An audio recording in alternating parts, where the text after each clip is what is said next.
Sorry, I did it again. Forgot to get the camera. Okay, now we're live in beautiful downtown Crestline in the San Bernardino Mountains of Southern California's Empire.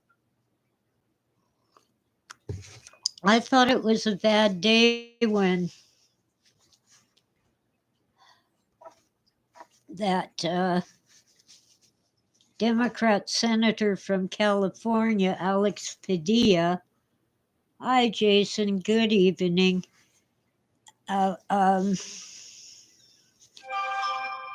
got himself taken to the ground and handcuffed.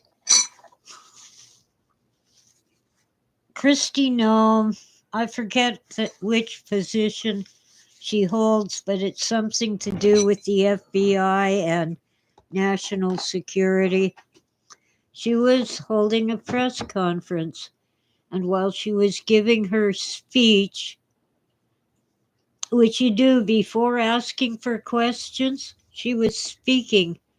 This big man, 6'6" and stocky, burst into the room, started shouting her down, and walked fast toward the podium.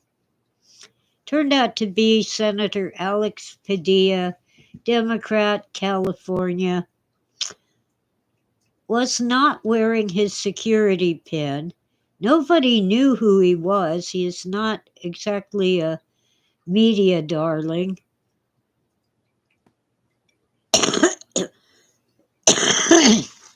And when Secret Service told him to leave, he started shoving them.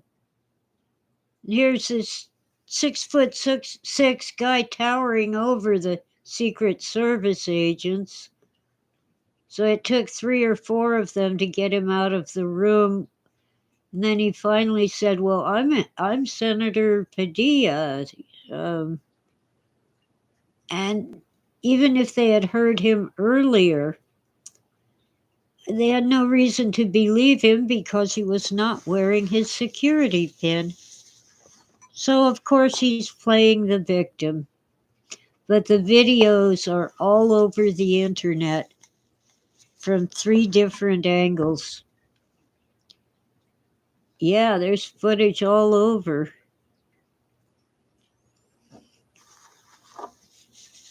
Well, he was just shouting down the government official. He wasn't committing treason, but the reason he is not in jail is because he's a senator. Huh? So much for nobody is above the law. And after the kerfuffle was over and the press conference was over, Kristi Noem agreed to meet with him and talk to him, and they spoke to each other for about 15 minutes. That's class. That lady has class.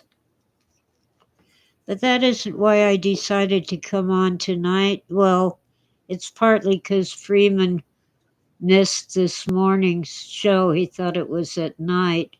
But I guess he's unable to attend now. Sorry, maybe next time. But it's also because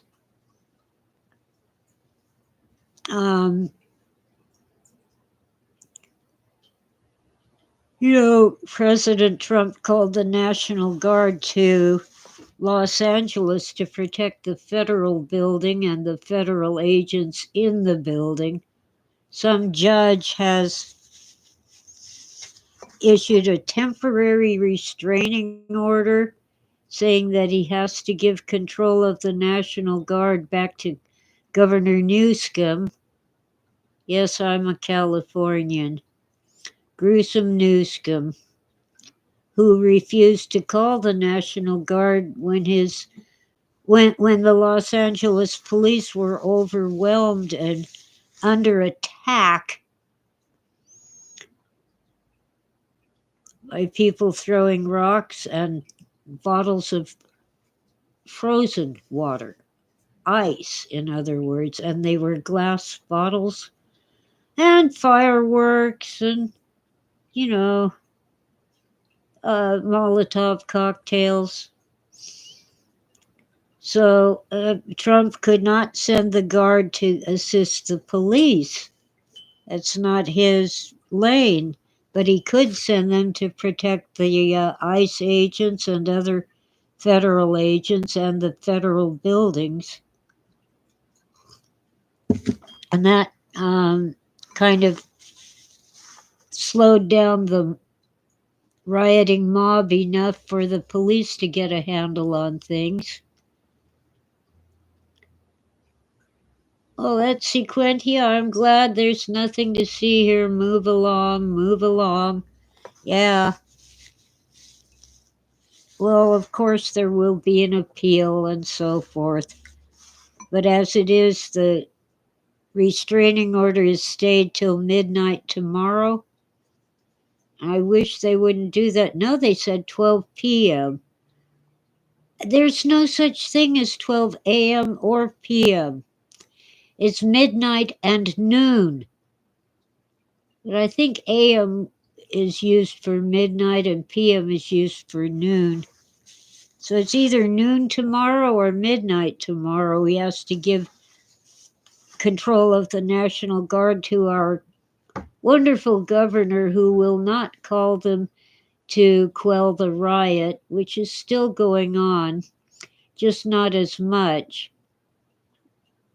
The mayor, I think, declared a curfew, and people are violating the curfew, and they're being caught with all kinds of weapons and stuff. But the big reason is, and I had to check this on the legacy media, the lamestream news, to be sure.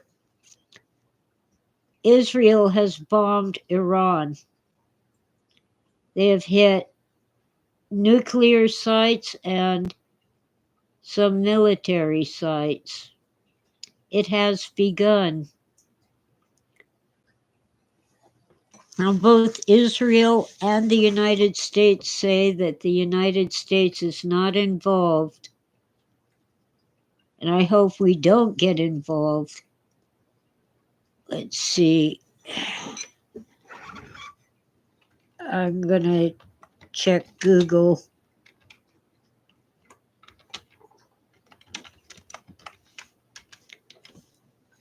There, here we go.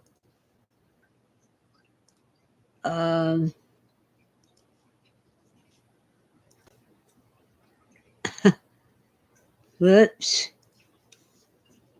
Let's correct the typo there. Here we go. Israel strikes Iran's nuclear and military sites. Yeah, heck of a birthday. Sorry, Jason. Mine is coming up in 8 days now. Oh, and the 14th is Flag Day, but a bunch of protesters are calling it No King's Day because by coincidence, it's Donald Trump's birthday. But the celebrations are for Flag Day, not No King's Day. And if he were king, he wouldn't be stopped by so many roadblocks along the way. By the way, I made a ham hocks and beans. I gotta have a bite. Hang on.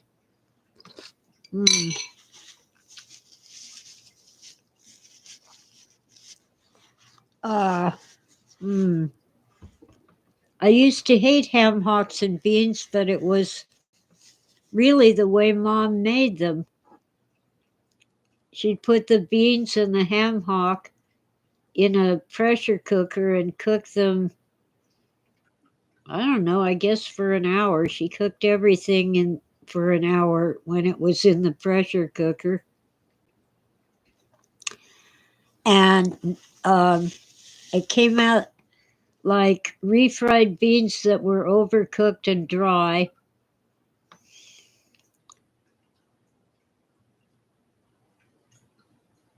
Well, that's not how it's really done. Dad's second wife, Nita, made ham hocks and beans once, and it was delicious. It was a soup, a liquid with beans in it, and of course, meat from the ham hock.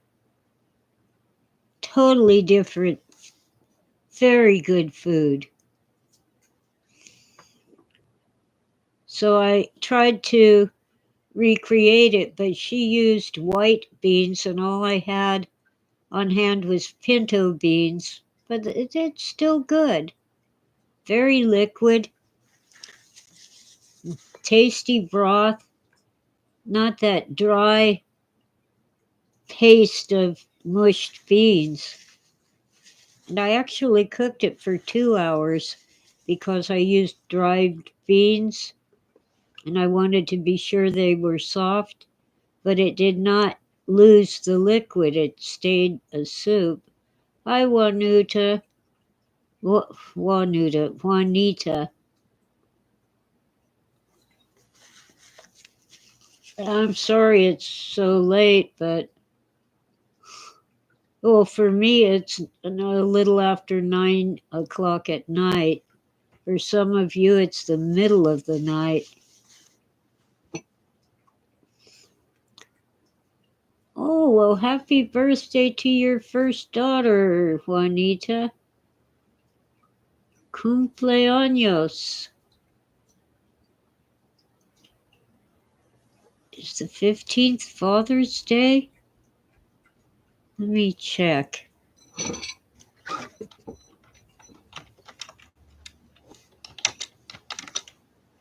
Come on. Oh, it's Sunday, June 15th. Huh. Actually, I was born on Father's Day in 1954, so every 7 years I share my birthday with Dad, who is, well, he passed away 11 years ago. He was 80, oh my gosh, 86 years old. So let's see, 720. The next time my birthday falls on Father's Day will be 2028. You know, Father's Day is the third, I think it's the third Sunday in June. Yeah. Anyway, happy birthday, guys. Jason and Juanita's daughter. So, Juanita, good night and sleep tight.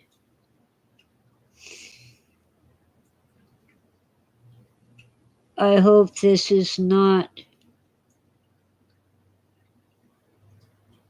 what it looks like. Iran is preparing to retaliate. Let's see. Where's my page? Israel strikes Iran and braces for retaliation. Well, that's NPR, you know, National Public Radio. CNN has live updates. Well, let's see. No, because it's going to be a video. Same with NBC and AP. CNBC. What the heck does CNBC stand for? I know MSNBC is Microsoft. Israel attacks Iran kills Revolutionary Guard Chief Salami. Salami? Yeah, I don't want to call him Salami. I'll call him Salami. Washington Post. Atlantic Council. Let's see if this is an article and not a video. Yes.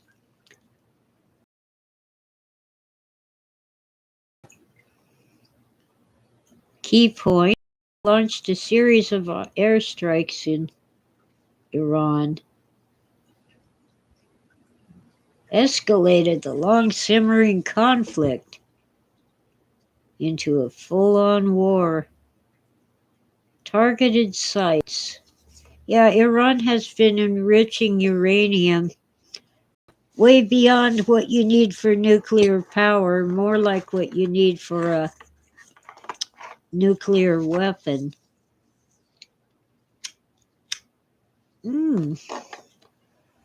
Wow. So this Hossein Salami was commander-in-chief of the Revolutionary Guard Corps, which is basically their army.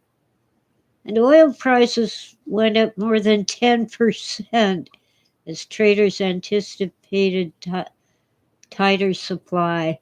I got to see what CNBC stands for.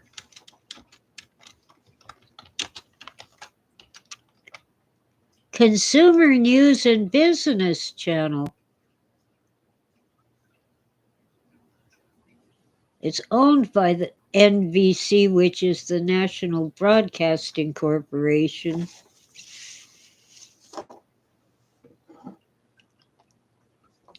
Oh, so it's Salami. Thank you, at Sequentia. Oh, and welcome in, everybody. Persian names have the emphasis on the last syllable.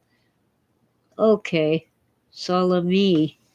As long as I don't call him salami or bologna. I'm sure he would not appreciate that. Flag Day never changes. It's always on the 14th. Thank you, Juanita.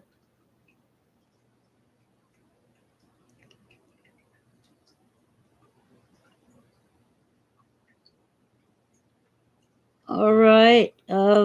Prayers for Juanita's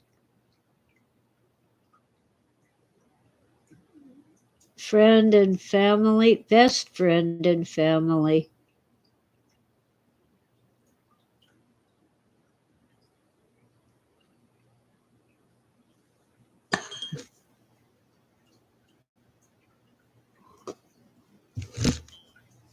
Well, I don't know. The oil that Iran has is not the best grade.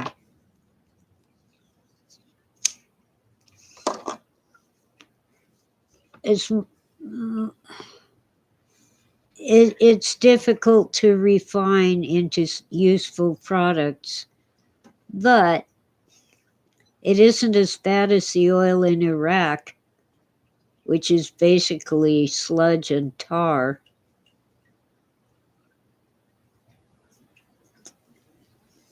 But the world needs oil. I don't know when or if ever we will be able to replace petroleum products. Wind and solar just don't produce enough electricity, and they are not reliable. The wind is not always blowing, and the sun is not always shining.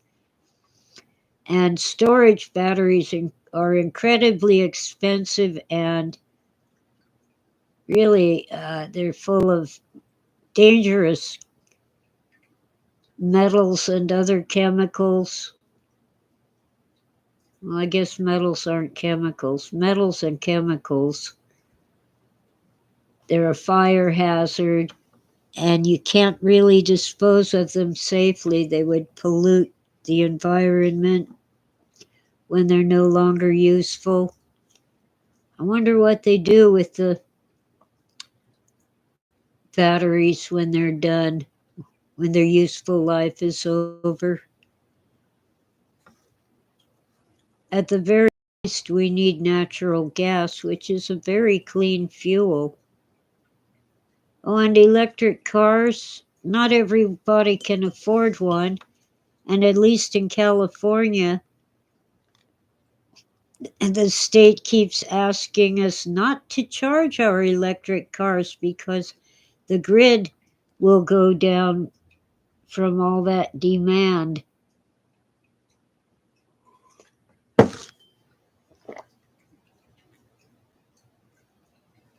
Trachea? New trachea? That's part of your throat. That's your windpipe. Are you sure you mean trachea? Well, prayers for Bonnie to heal. Good night, Juanita. Oh, wow. Anyway, um,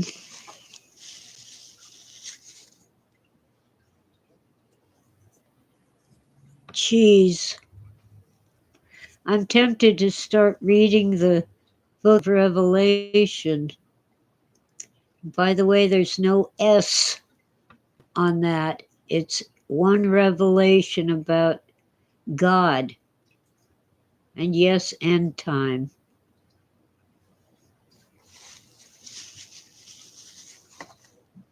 One of the ways government controls us is to mess up our language so bad that we can't understand what other people are saying or even what we are saying. We lose the awareness of what words really mean.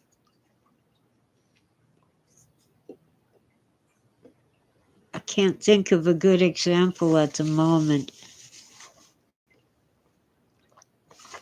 Well, there's always the proof is in the pudding. No, it isn't. The proof of the pudding is in the eating, and that makes more sense than the proof is in the pudding. Oh, wow. Oxygen tank.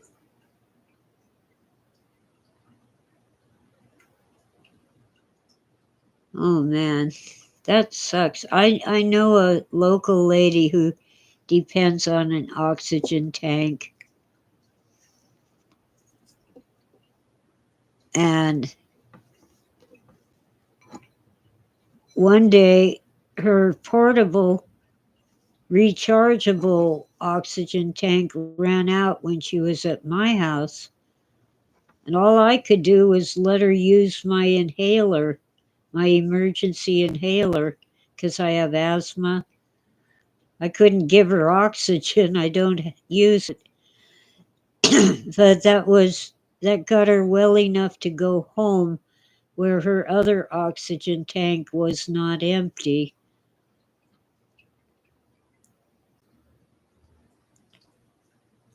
She has the same inhaler I do. It's not like I gave her a drug that she'd never had. She just didn't have her inhaler with her. Obviously, not a Girl Scout. You know the motto of the Girl Scouts? Same as Boy Scouts: be prepared. I gotta see which cat wants in. I'll be right back. Oh, look at it's Tutu. Come on, pretty girl.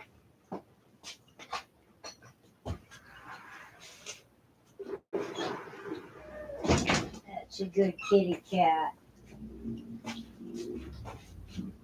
Smokey is still outside.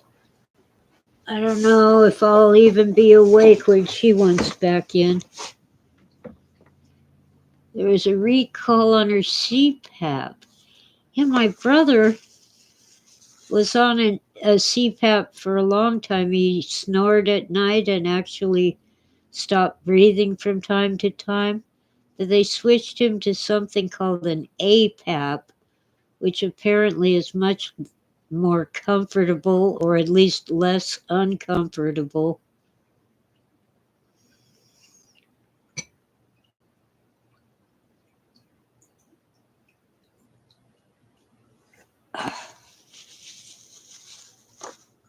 I don't, at least at this point, I don't need help with breathing.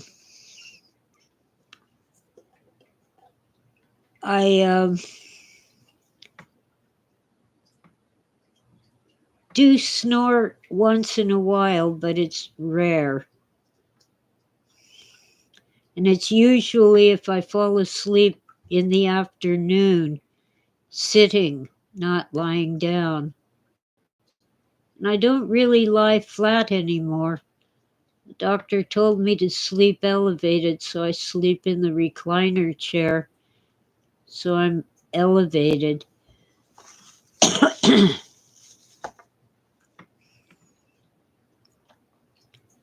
And by the way, it wasn't cigarettes that messed up my lungs. It was working at an Air Force base.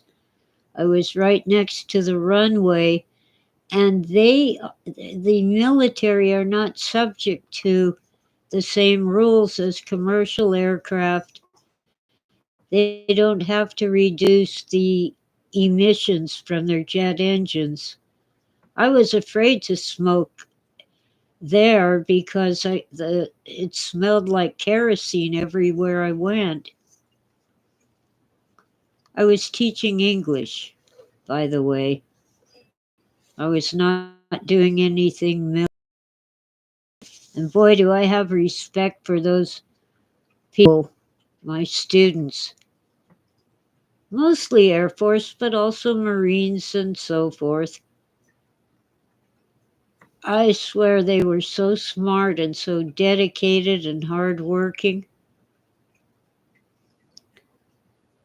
Sometimes they knew more than I did about the subject, but they needed the credit to get a degree and get promoted and so forth.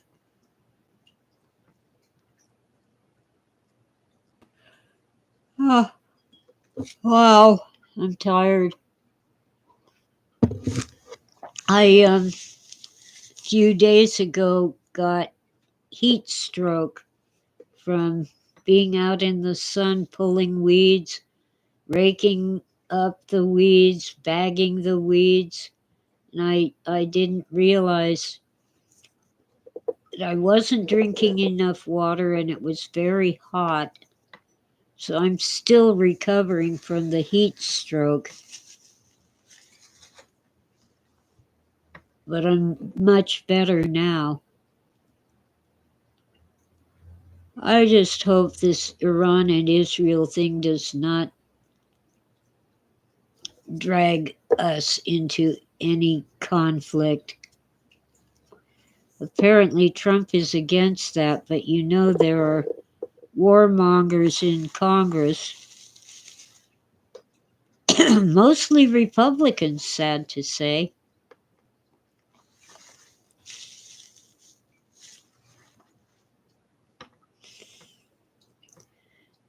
You see, what happens is the wealthy get wealthier during war time, especially if they own stocks in the companies that make military equipment. So they get rich or richer while our children die in some foreign country. Yeah, or Ukraine or Taiwan. Well, we really owe Taiwan defense.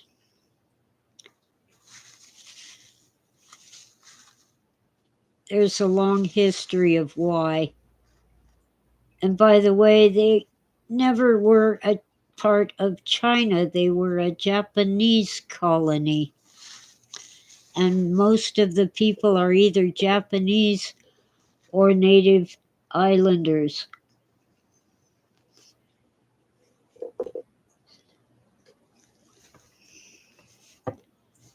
But Ukraine, as far as I'm concerned, between Ukraine and Russia, that's just two demons duking it out. There is no good versus evil in Ukraine.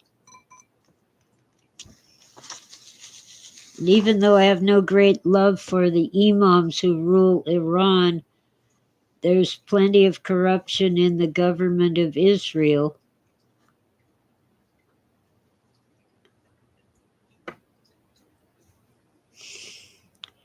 And Israel is our ally, but that doesn't mean we have to go to war for them. And it looks like Trump is against getting involved in any war. At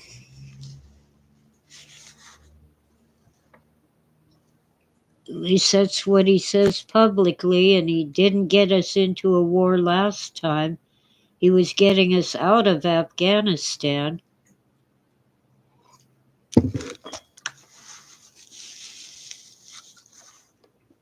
I think we need to pull troops out of Iraq as well. What are we doing there besides interfering or just setting up targets for extremists and terrorists to attack?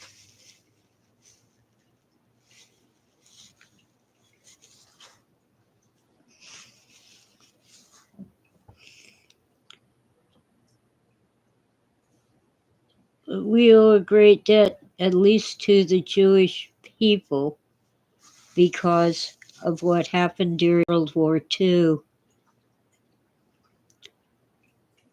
No country in Europe would take the Jewish refugees from Germany, and the United States wouldn't take them either.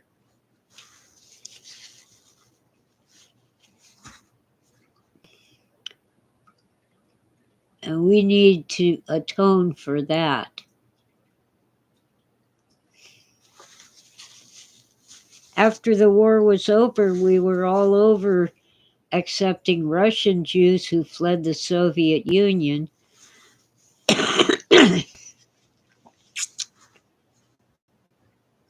But too little, too late. It seems like the United States government needs to always have a foreign enemy. And if there isn't a real one, they'll make one up.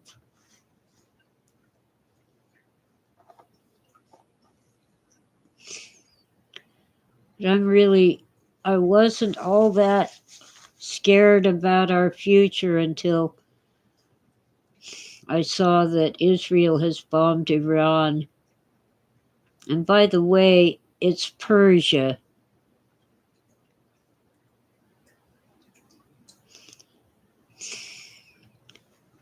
And Persia had been a primarily Jewish country, by the way,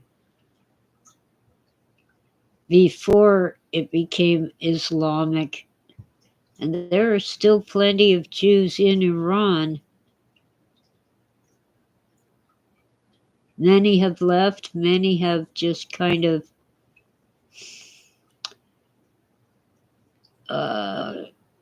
hidden their Jewishness as well as they can. But if you ask people, and I've met a few in the United States who came from Iran, they tell us they're Persian. They're not all Jewish. Many people came from Iran. Even the many Muslims don't like the imams running their country.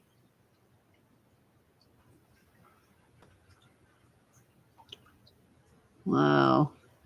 Well, anyway, Let's pray for Iran and Israel and the world and our own nation.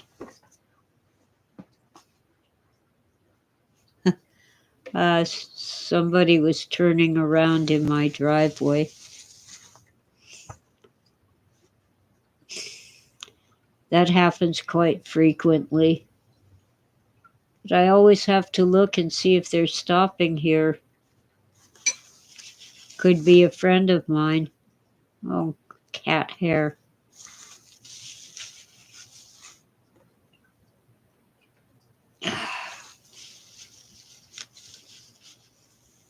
Yeah, I guess we do have enemies, real ones. You got a point there at Sequentia. Yeah, the world superpower, huh? After the past 4 years, we are not as super and not as powerful as we were.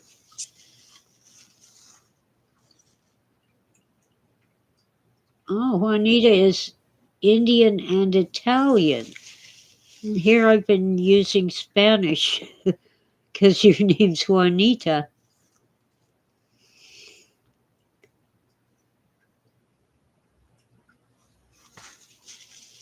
Oh, yeah, the Jewish people trace their ancestry through their mothers, not their fathers.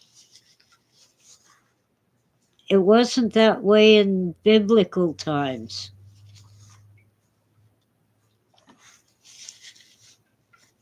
But it is now. I'm not sure when they changed.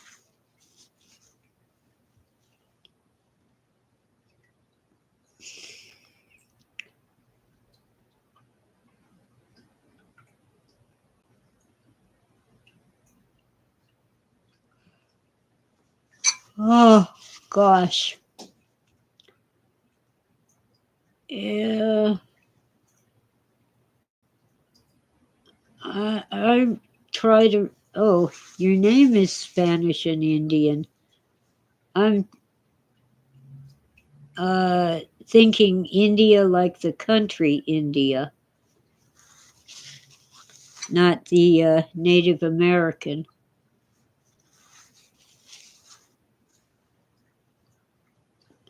So you have a Spanish name, but you're Indian and Italian. Okay. The Italian language confuses me because a lot of it is similar enough to Spanish, but sometimes what sounds to me like the same word in Italian does not mean what it means in Spanish.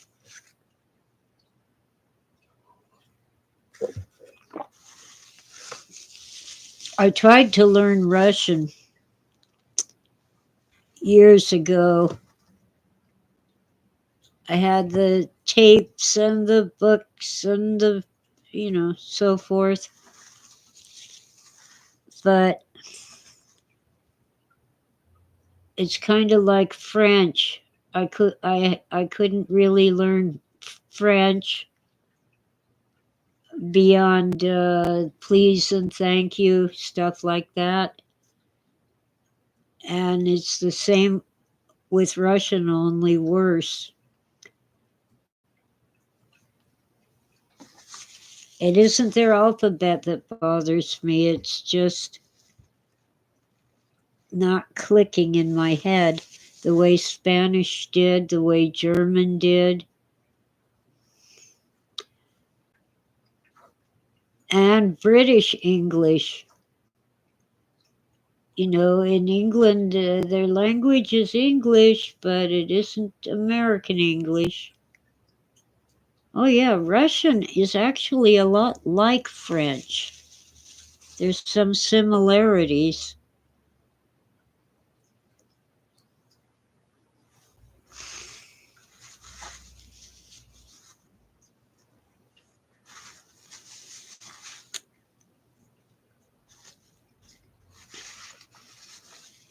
Yeah, at Sequentia.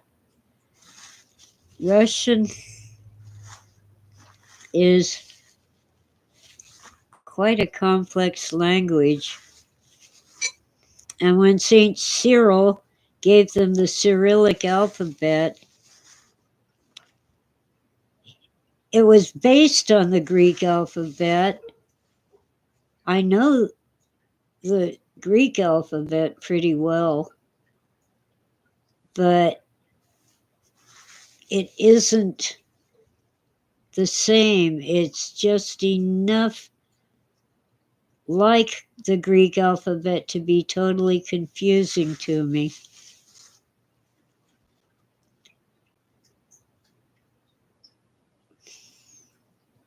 And Russian has some letters that don't exist in the Greek alphabet.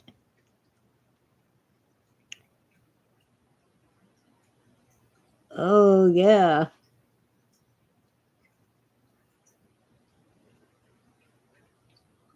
In Russian, the tomato is pomodoro. I think it is in Spanish too. Yeah, and tomato, pomme d'amour, love apple. I know a few more words in French than in Russian.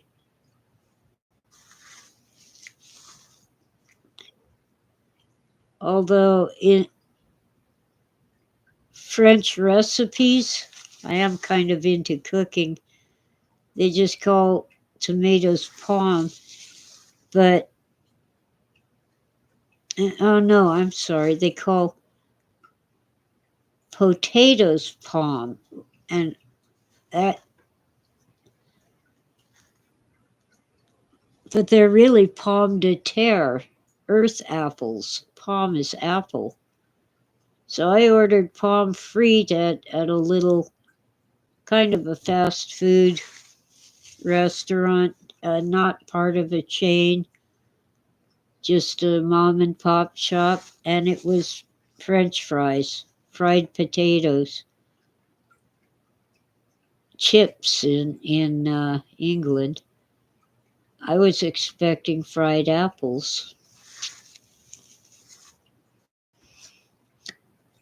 Oh well.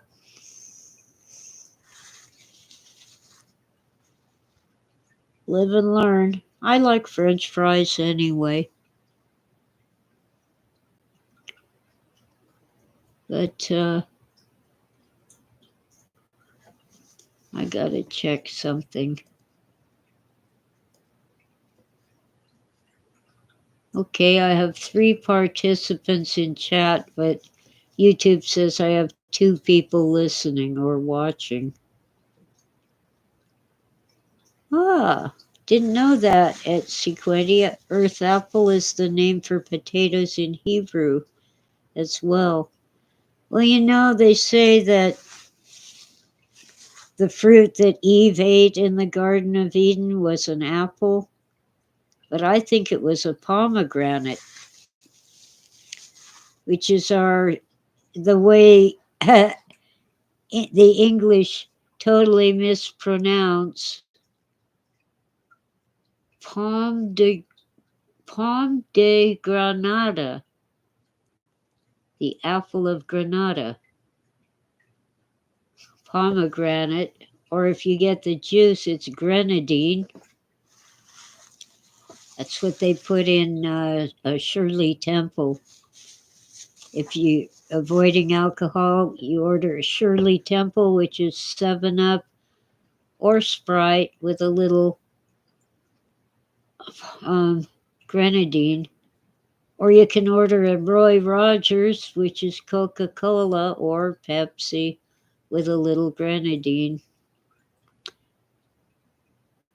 Originally, they were always either 7-Up or Coca-Cola. I don't like Coca-Cola. I think it tastes like radioactive mud. Why Granada? Apparently it came from Spain. I think that might be Grenada. I'm not sure. That would make sense if it's grenadine. Let's see. Grenada? This says it's in the Caribbean. Let's see. Origin of pomegranate. I spelled it wrong. I don't want the word origin, you bozo. They're believed to be, oh, here, let's share.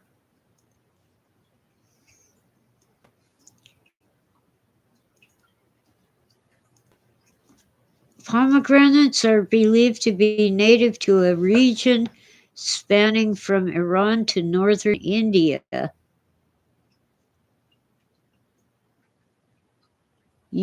Cultivated and used in ancient times in various cultures, including Persia, Babylon, Egypt, and India. First cultivation dates, evidence, first recorded evidence of cultivation dates back to near the Tigris and Euphrates Valley in what is now Iraq, around 2200 BC. Interesting. I've always said that what Eve ate must have been a pomegranate because in Greek myth,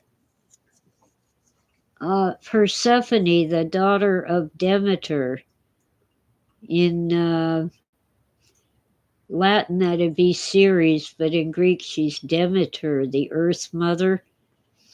Her daughter Persephone had to stay in Hades and marry Hades. In Latin, that would be Pluto, the god of the dead, because she ate pomegranate seeds while she was visiting in Hades. So it kind of clicked with me that myth kind of resonates with Eve eating the apple in the Garden of Eden.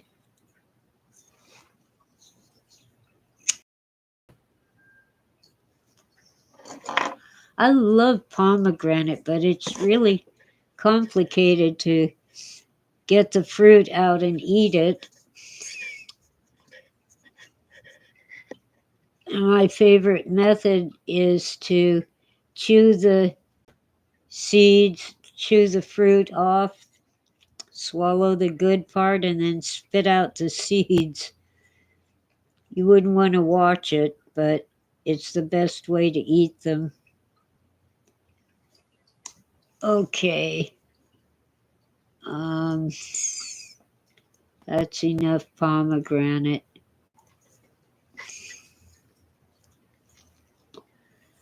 Persia has a very long and interesting history. By the way, it was, I forget which one. The Persian Empire freed the Jews in Babylon. Not only allowed them to go back to Jerusalem and rebuild the temple, but actually funded them. He gave them back all the temple paraphernalia that was in the storehouse of the king of Babylon after the Persians conquered Babylon and killed the guy. I forgot his name. Anyway, I think it was Cyrus, King Cyrus of Persia. The prophet Daniel showed him a chapter from Isaiah. I think it was chapter 14, but it actually named Cyrus and said that he would conquer Babylon and free the Jews. And he did. But you know what? Only a few went back to Jerusalem.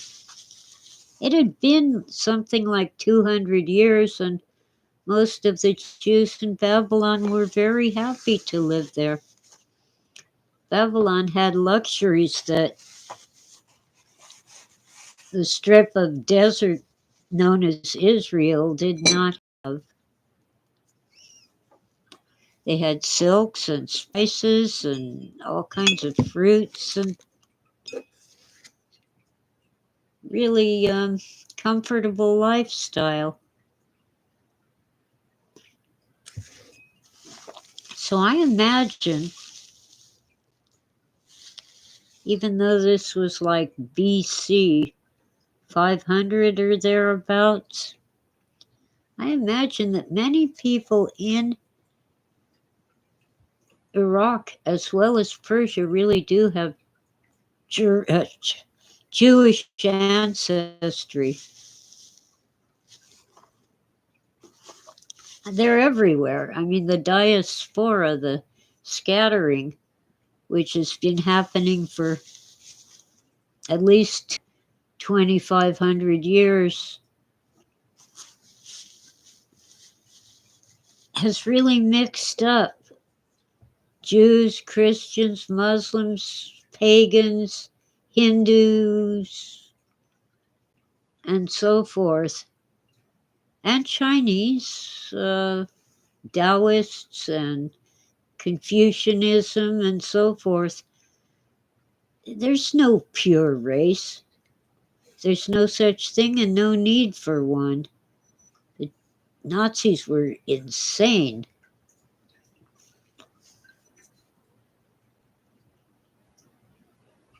I suppose in the really dense jungles of South America, there are still a few tribes who really have no contact with the outside world, and they haven't mixed, they don't have mixed marriages and so forth. Well, Freeman is here, and I'm winding down. Well, Grenada, GRE, is it's in the Caribbean, but it must have been named after Granada in Spain. I don't know why it's spelled with an A, but why not? They must have planted pomegranates in Spain and called them apples of Granada. Oh, welcome in, Freeman. Let's see. Granada.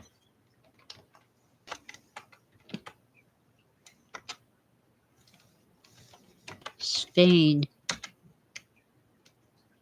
It's a city in Spain.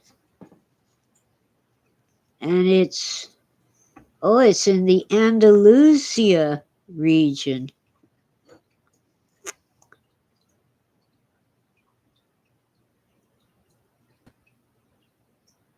That's where the Alhambra is. A fortress built by the Moors who invaded Spain and ruled over about half of it for a long time.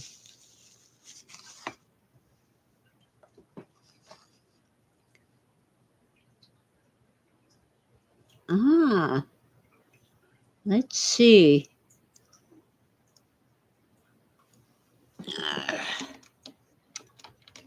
I'm following a trail. General Leaf Gardens. Oh, in Alhambra.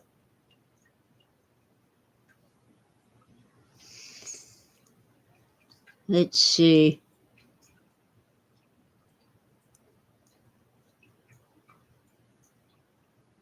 Okay.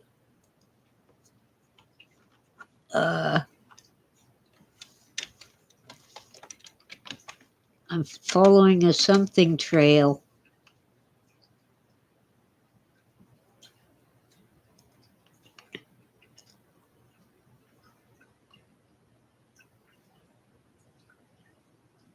They had fruit trees there. Well, that must be it. I don't know. Maybe we couldn't pronounce the Greek name or the Persian name or whatever.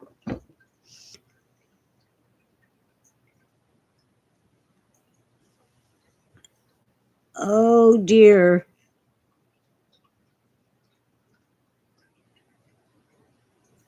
No, I'm talking about pomegranates, Freeman.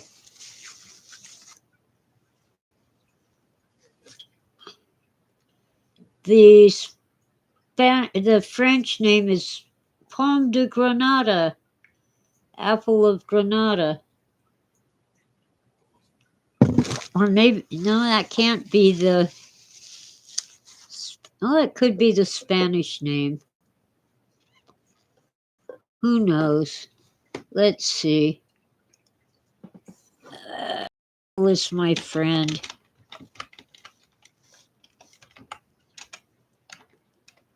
It's French. It's also the origin of the word grenade, as in hand grenade, because the early hand grenades were said to resemble the fruit in shape and color.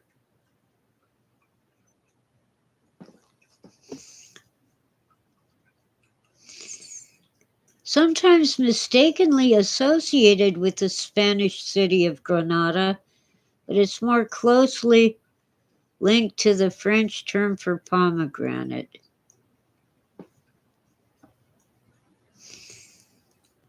In early English, it was known as apple of Granada.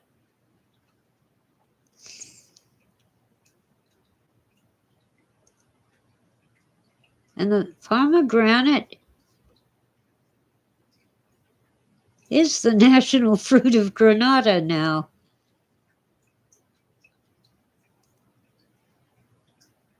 Granada is the Spanish term for pomegranate. And the tasty fruit is a popular symbol for the city. Okay, whatever.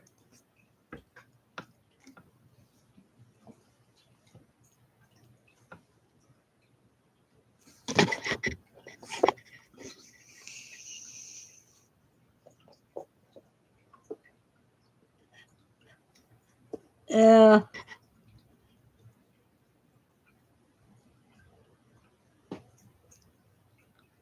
okay. Yeah, well, we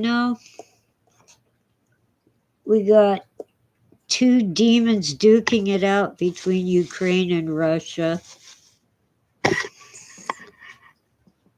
Two governments known to be corrupt duking it out between Israel and Iran.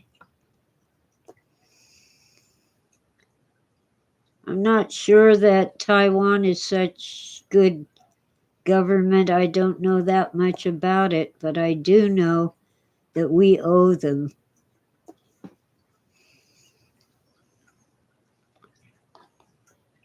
You see, in the revolution in China, the Maoist revolution, the president of China, or premier, whatever they called him, fled to Taiwan with all the gold. So Mao took over a nation that had no wealth. Mao Zedong. We used to call him, in political cartoons, he was called Mousy Tongue. And they draw a cartoon of a mouse with the Chinese hat on, the one that looks like a lampshade.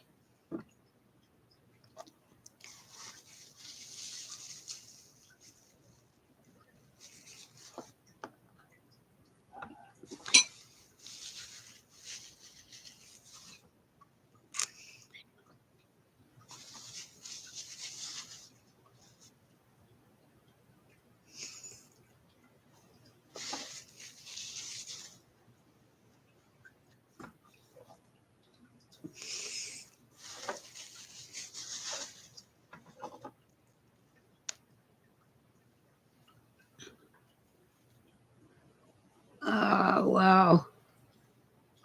Anyway, the people of Taiwan are not Chinese. There are a few Chinese, some in government, but most of the population, more than cat hair. My hair isn't that short, that's how I know it's cat hair. More than 90% of the people of Taiwan are either Japanese or native islanders, because Taiwan was a Japanese colony known as Formosa. That's what the Portuguese explorers called that island, which, by the way, was a Japanese colony when the Portuguese sailed around Africa and made their way to Japan.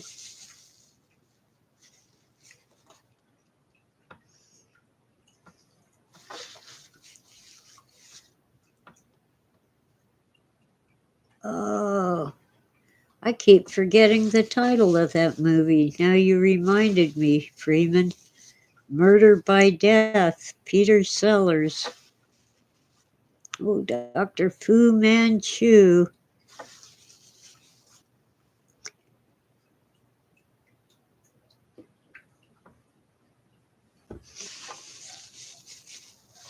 Yeah. The people of Taiwan are not Chinese.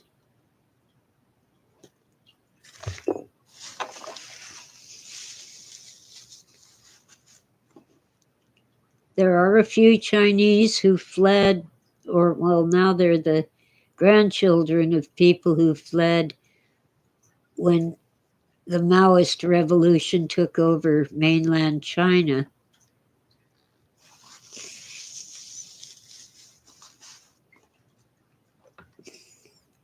My soup got cold. Wah.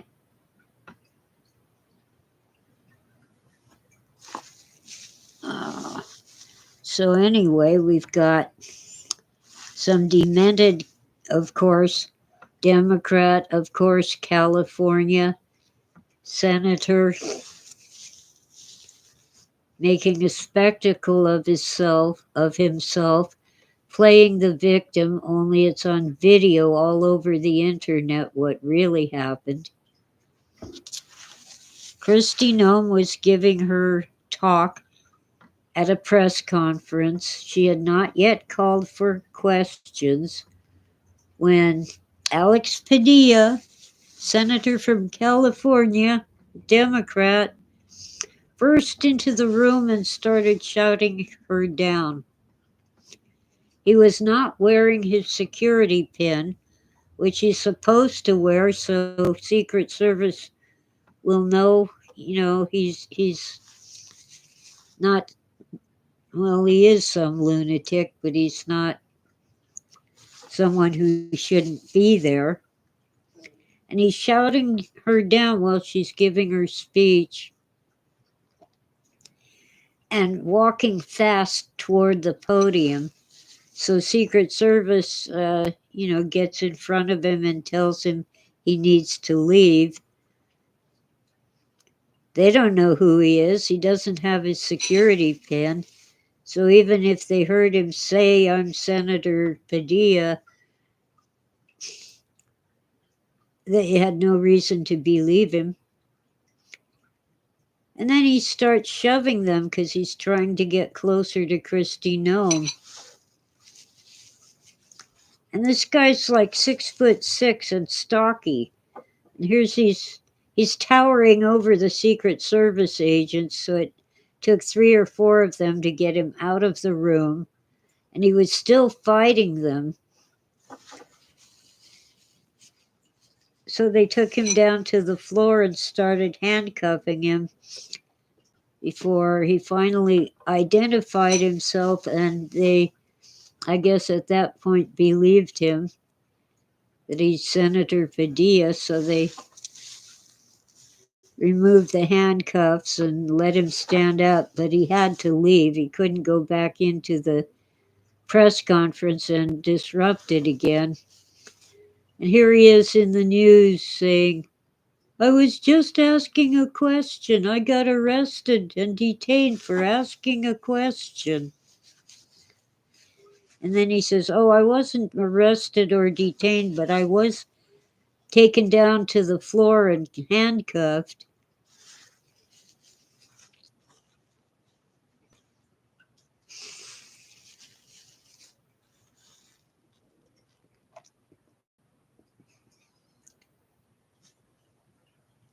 And of course, some judge is telling Trump he has to give control of the National Guard back to Governor Newsom, Gruesome Newsom, of my home state where I live, California. The National Guard is there not to quell the riot, but to protect the federal agents and the federal buildings. And because they have done that, the police have been freed up to quell the riot, which is their job. And this all started not because of ICE going after immigrants. It wasn't that at all. They were doing a customs enforcement, like smuggling. ICE is immigration and customs. They were rounding up some really bad smugglers. It had nothing to do with immigrants. And they got surrounded by an angry mob. Yeah, that's Sequentia, you're right there. As I've said in previous talks, Hitler killed at least 6 million people. Stalin made Hitler look like an amateur, and Mao Zedong made Stalin look like an amateur.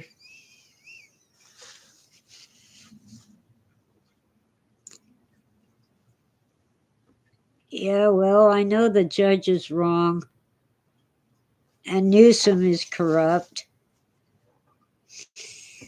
Of course, there will be an appeal.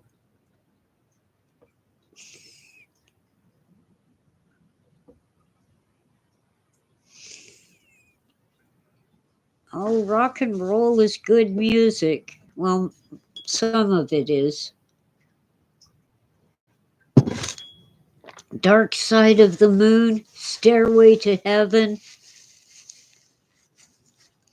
Oh, and the Big Bopper.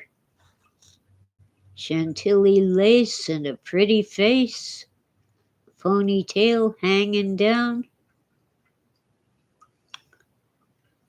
And, Richie Valens. I think that's the name. Para bailar la bamba. To dance the bamba.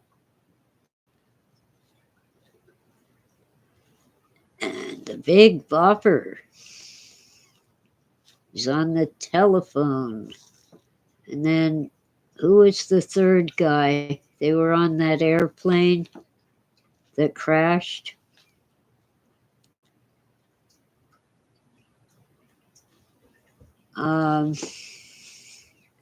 Guy, brains fried.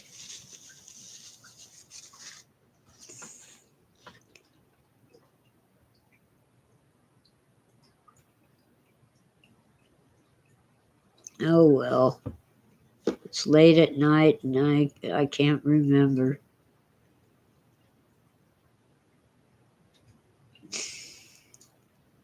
Oh well, William Randolph Hearst was a yellow journalist. He made his fortune with newspapers printing absolute lies, but they were kind of like the National Enquirer on steroids.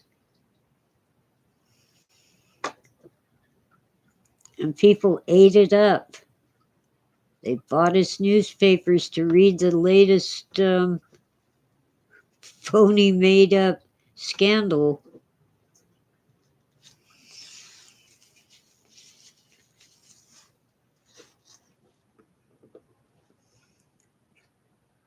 Buddy Holly, thank you, Freeman.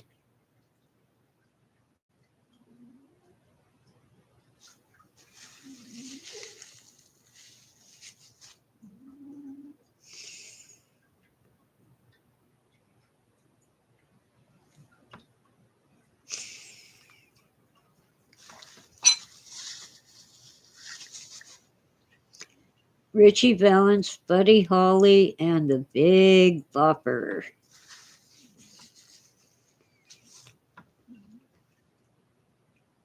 Sweetie, are you dreaming? Sweetie's making funny noises, but she appears to be asleep.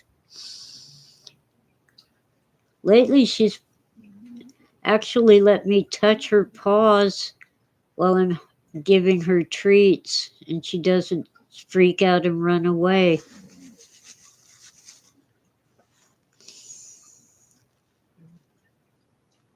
I think she'll be 17 in August. I'm not positive about which month she was born in. Let's see, but I think she was born in 08. It might have been 09. So she'll be either 16 or 17. Isn't that right, sweetie?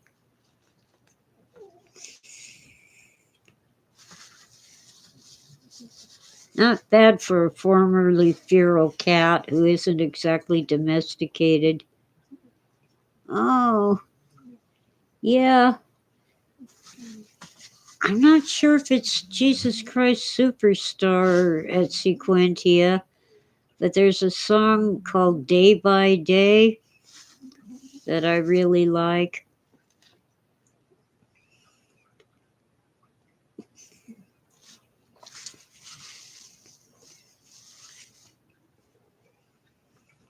It's from either that movie or a similar one.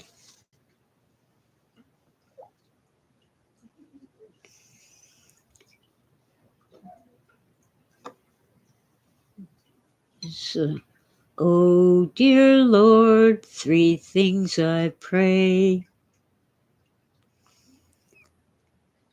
Let's see thee more clearly, love thee more dearly, follow thee more nearly day by day. That's from Something Gospel. Freeman says.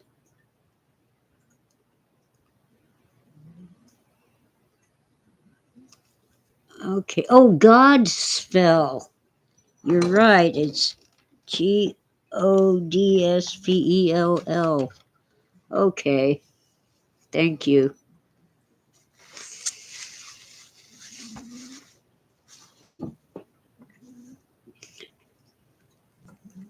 It's a nice song. I don't know the whole thing, but I know that phrase from it.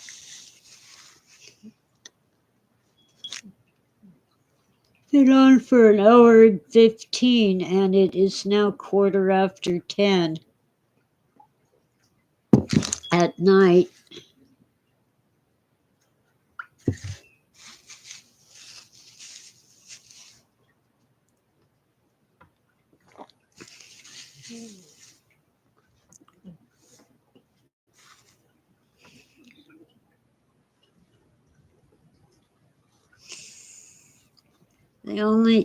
So the song that I remember from Jesus Christ Superstar is Jesus Christ Superstar. And then a bunch of words I never got right. Something about who are you? Who do you think you are? Something like that.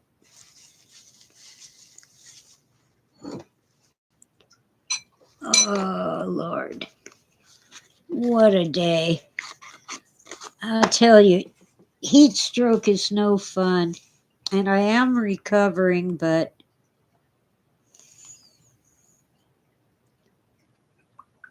I had to put a thumbs up on a text message, a Facebook message. I think it was Tuesday, might have been Wednesday. I got heat stroke from working outdoors.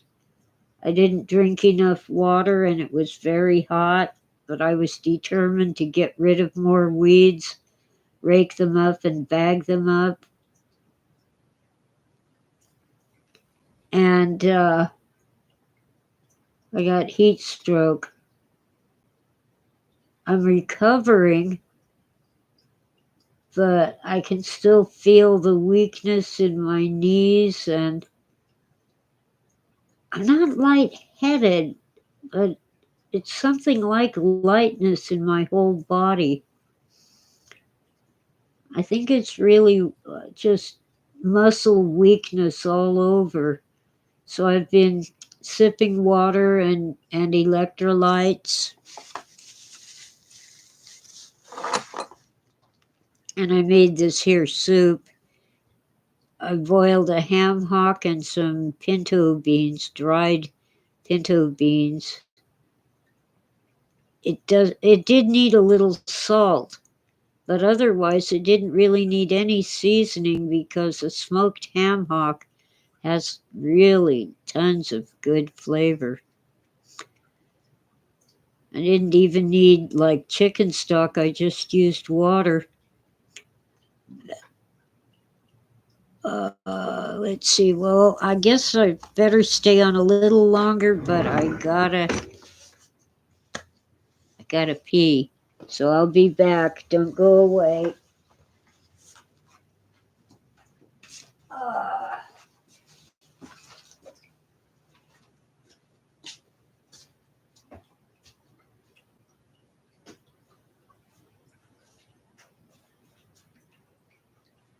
oh, dum de dum, dum de dum de dum, dum de dum, dum de dum de dum,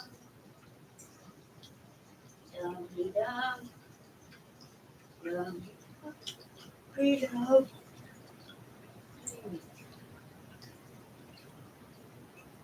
Come on. Dum de dum, dum de dum de dum, dum de dum, dum de dum de dum, dum de dum, dum de dum de dum. Oh,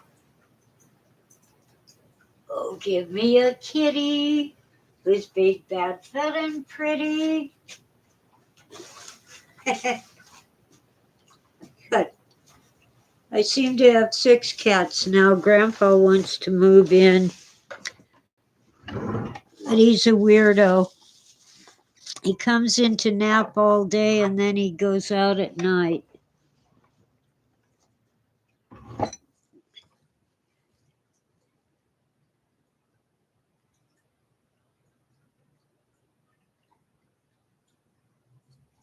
So there's a Dr. Fu Manchu inventing rock and roll.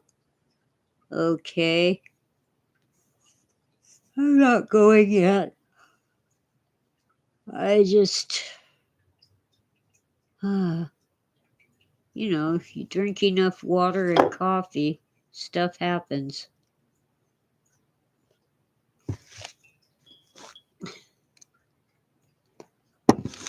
The Fu knows how to fry that rice. I've seen so many fried rice YouTube reaction videos. I'll tell you, I don't have a wok and I don't plan to get a wok. Oh, 1933. Okay. I kind of like the 993, Freeman. Anyway, I fry rice the American way.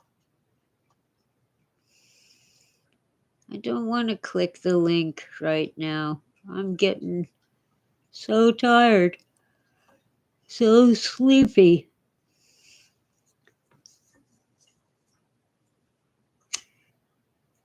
I'll listen to it later.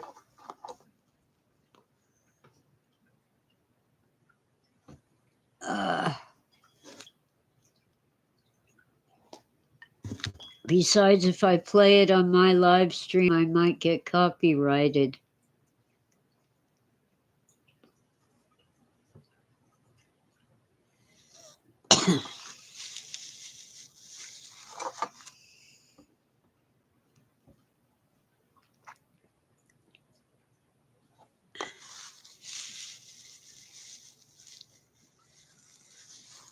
I don't want to strike against my channel.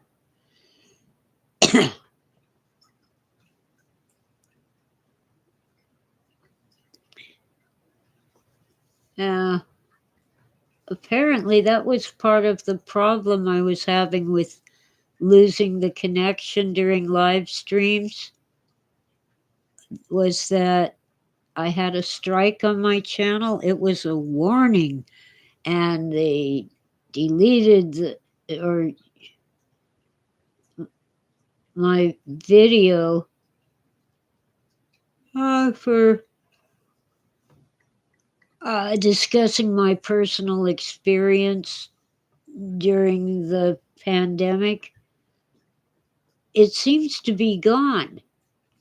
And since it disappeared, I haven't had my live streams interrupted. So apparently I was being given special attention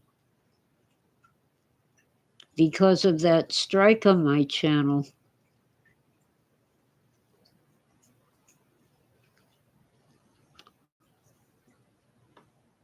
Oh, it's groovy, huh?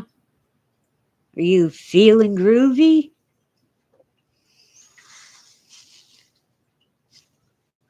Back when I was in a school where just about everybody would sing and play the guitar, we used to do a round of Feeling Groovy with two other songs at the same time, which were Happiness Runs, and Happiness Runs in a Circular Motion. And then the main line would be, Slow down, you're moving too fast. Got to make the morning last. Just kicking down the cobblestones. Looking for fun and feeling groovy. La la la la la la la. Feeling groovy. We'd get in sync with our different parts, and usually Margaret played the guitar. She was the best on the guitar, and she had a 12-string, which was really awesome.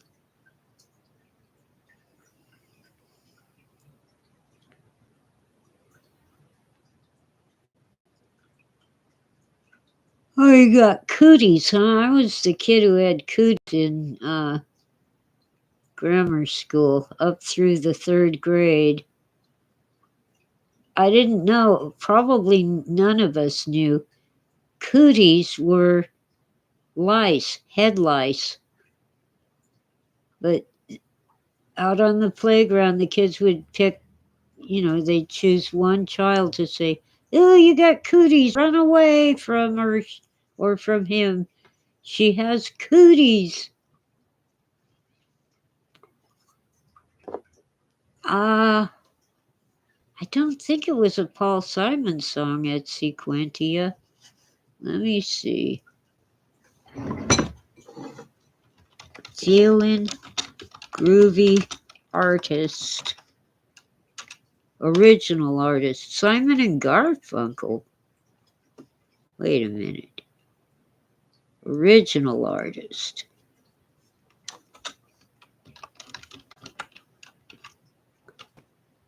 Simon and Garfunkel. Yeah. It was on their 59th Street Bridge Song album.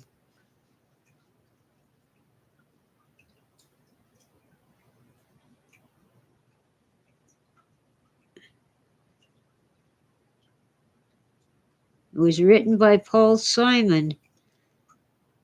Oh, originally released on their 1966 album, Parsley, Sage, Rosemary, and Thyme.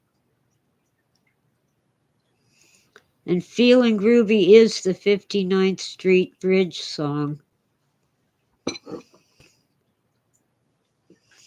So it is a Paul Simon song. Okay. I thought it was someone else. I must have heard a cover by some other group.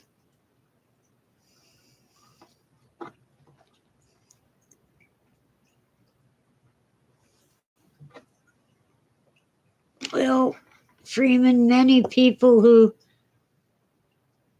do YouTube today were not even alive back then. I was 12 years old, I guess, something like that. Huh.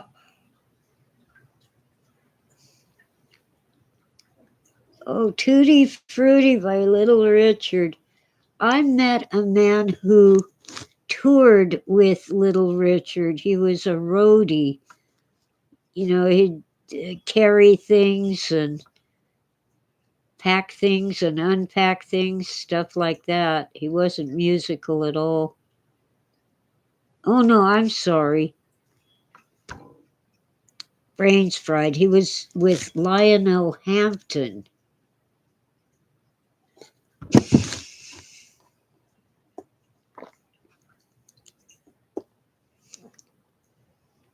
Not Little Richard. Lionel Hampton could make any keyboard magical. I forget what his main instrument was. It was not a piano. Maybe a harpsichord? I don't know. It was something with a keyboard anyway.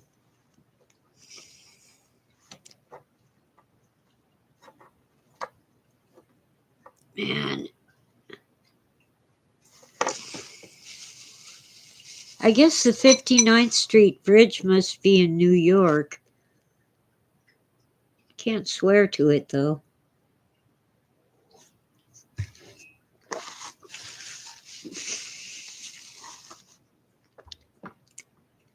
Anyway, Feeling Groovy is just being happy and positive and stuff like that. And when I was a teenager, if someone liked what you were saying or doing or giving them, they'd say groovy.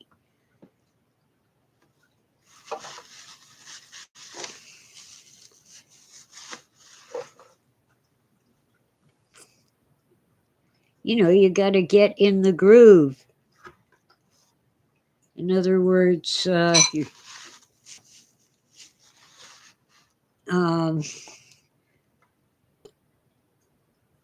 in alignment with what's going on and what's happening to you and what you're doing. Oh, the Boxer. That song is so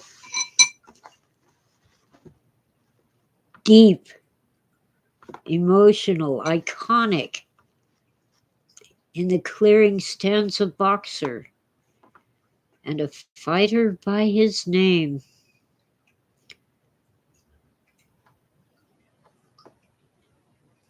I'm blanking on the rest of it. And he carries the reminders of every glove that cut him down or laid him, what, in his grave? Huh, not sure about that. But he shouts, something really great and I forgot what it is. It's basically I am.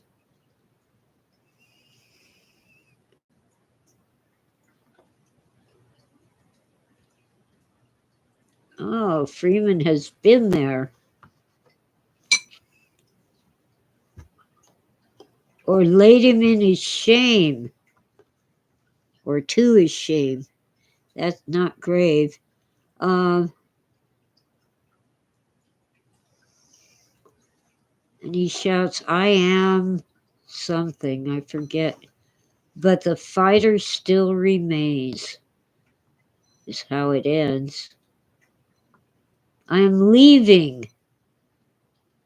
Thank you, Etsy Quintia. I just saw your post. Yeah. I remembered the I am. That's one of the most powerful phrases. When Moses asked God, which God should I tell them hath sent me? And God's answer was, I am. Or, if you wish, I am that I am.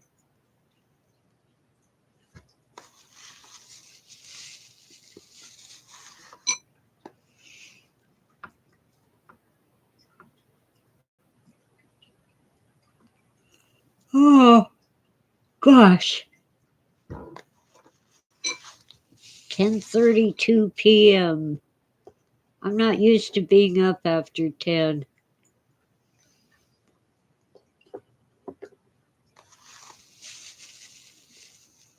Yeah, I used to say that I was going to leave California, and here I am.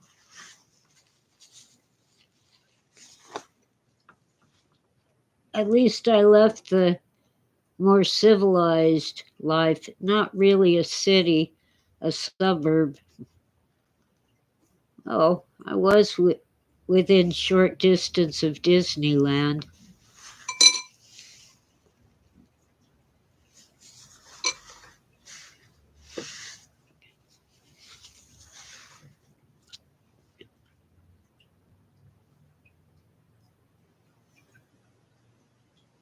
Yeah, during the age of the patriarchs, there were lots of gods in Judaism, but they were, the people who worshipped them were heretics. Oh, hi, Don B. I'm getting ready to turn into a pumpkin. Well, it isn't midnight. It's 10:30 at night, so late enough.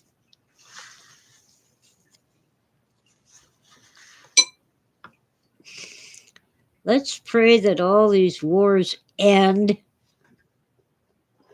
that Congress gets their act together and passes bill that makes sense without a bunch of graft and corruption and kickbacks.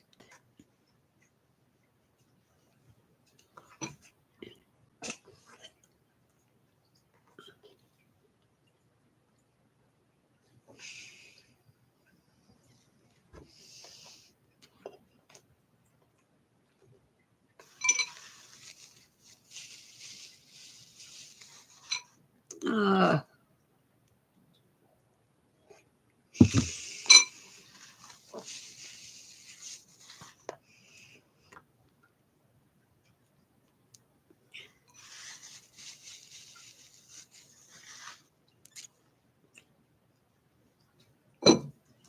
anyway, Israel just had to go and bomb Iran. Last time around, what Israel did when Iran was refining uranium was to hack the Iranian computers and put a stop to it. This time they bombed them.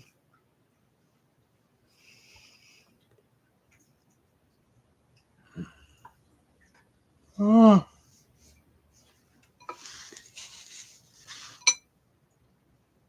They're claiming that Social Security will pay more.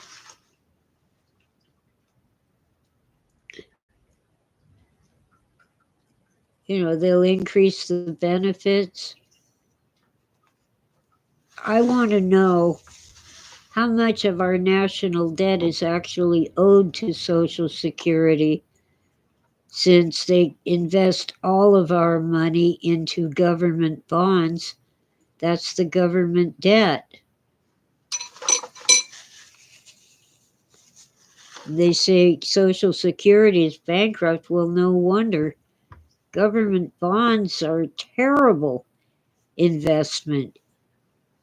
It's okay to have some government bonds, but you're supposed to diversify and invest in stocks and other investments, not just government bonds. They pay a very low interest rate. Yeah, they're supposedly safe. The government will never default on the debt, they say. Um, but at best, you just don't lose any money. You don't make money. That's why private retirement funds pay so much more. They have diversified investments. Your money grows.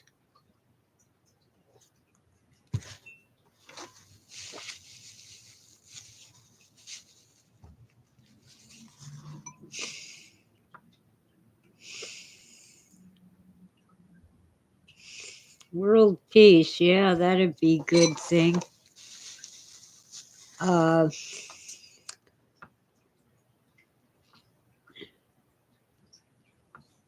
course, there's the Twilight Zone, I think it was, where the guy had 3 wishes. He wished for world peace, and suddenly uh, there weren't any people.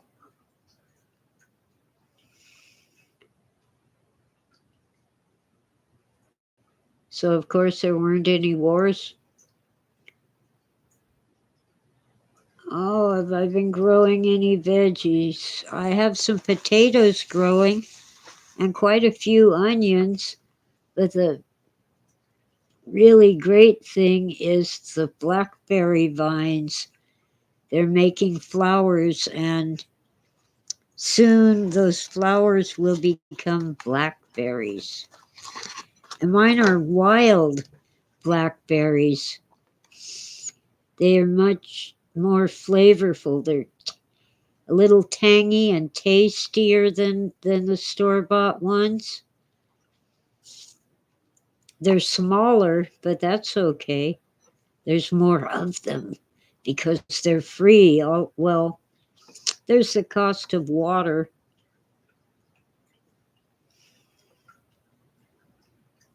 We're some kind world peas.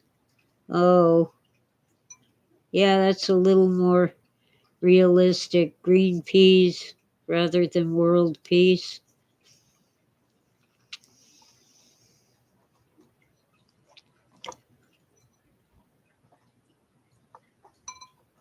Oh, it might have been the X-Files where Mulder wishes for world peace, and even Scully is gone.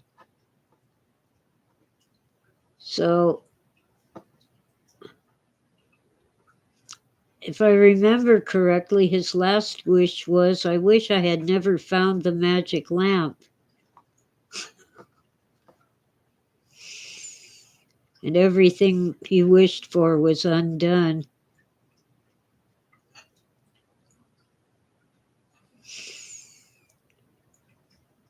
I think you mean Pluto, Don. Pluto. The word you wrote is a Spanish cuss word.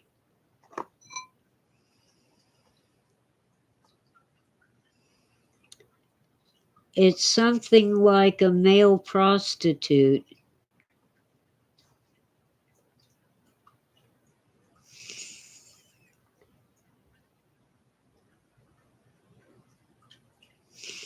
I think it was X-Files at Sequentia. Although there was a magic lamp. No, in the Twilight Zone, it was the monkey's paw.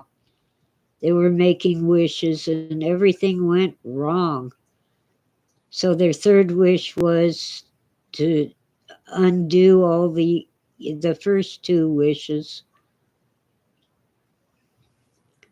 I have onions, green onions, also known as spring onions, and I have leeks, all growing. They grow like crazy.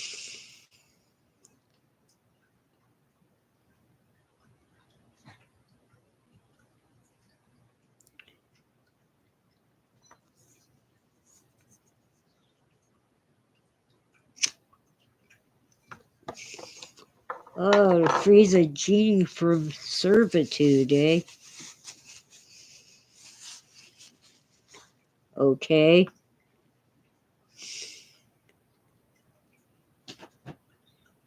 Ah, The Simpsons did a spoof of the monkey paw episode of Twilight Zone? Interesting. Oh, I think I'm almost completely over the heat stroke that I got a couple days ago.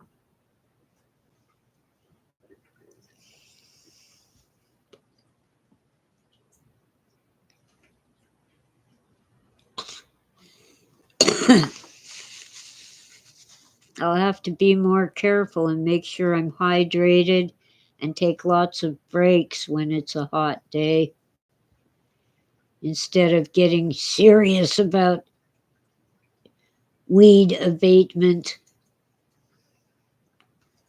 I pushed myself too hard on a day that was too hot.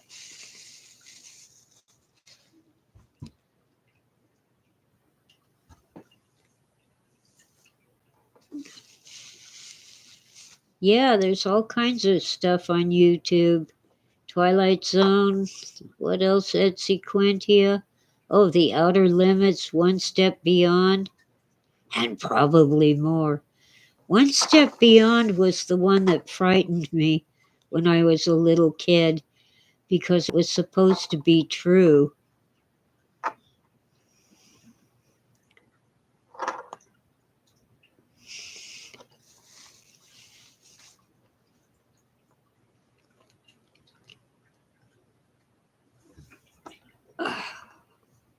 Mm, wow. Well, oh, huh, that's better. You don't really need to look at the handle on my coffee mug.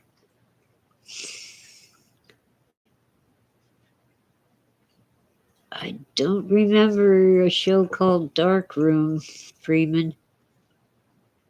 Oh, The Simpsons did To Serve Man. I'll bet that was hilarious.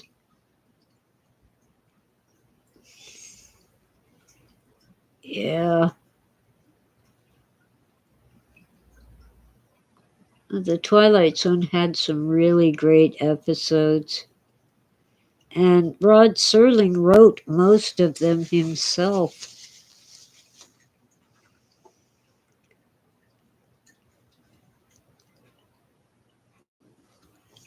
It was a shame when they changed it from an hour to a half hour.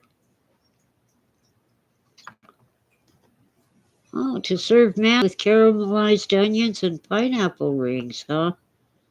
Freeman has a funny sense of humor.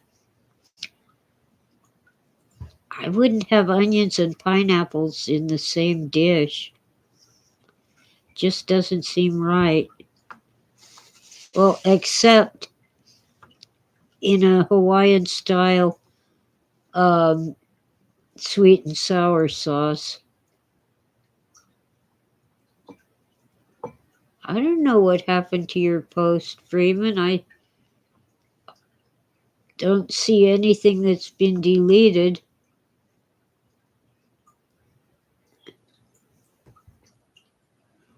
Oh, my water's empty. I'll go put the cold soup aside and get some water. Maybe I can stay awake a little longer.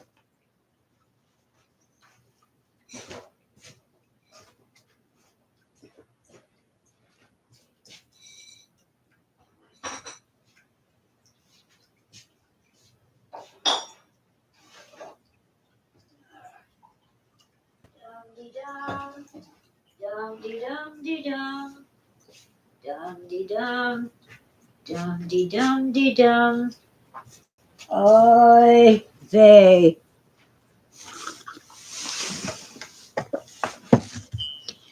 All right, I made it to the kitchen and back.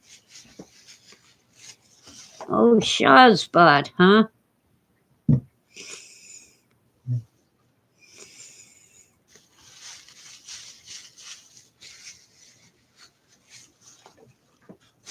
Ah, well, I'm happy with the ham hock and beans. I had some dried pinto beans and a ham hock, a smoked ham hock. Boiled them for 2 hours and then transferred them to the crock pot.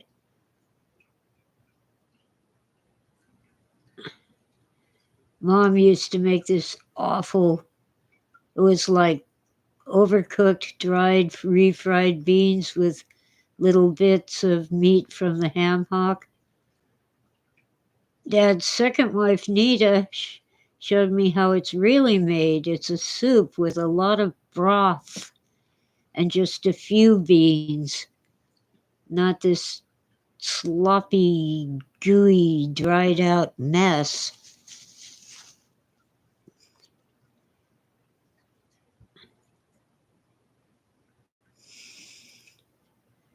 Well, Shahspot that's from Mork and Mindy, isn't it? Didn't Mork used to say Shahspot when something upset him?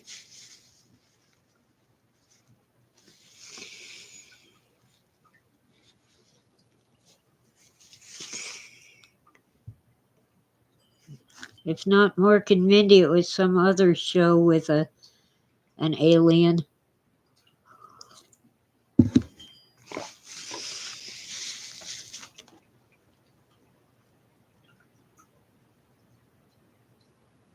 Oh, well, they weren't. Ham hocks and beans are not supposed to be like refried beans. But in a real mom and pop Mexican restaurant, your plate will have some refried beans. They'll have a little salsa and some melted cheese, and they'll actually taste good. And if you alternate a bite of the beans and then a bite of the applesauce, it's really good. They aren't dried out. They're loose and smooth and moist.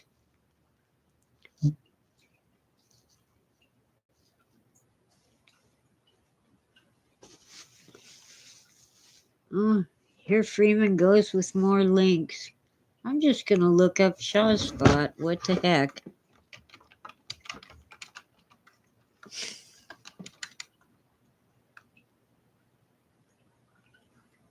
Yeah, Nanu.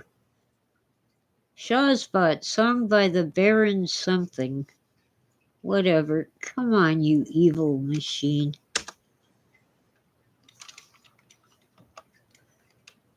I'm probably spelling it wrong. No, it's right. It's an organ interjection popularized by Mork in Mork and Mindy, used to express surprise, excitement, dismay, or bewilderment. Okay? It isn't a real word. Oh, heck. I closed it too soon.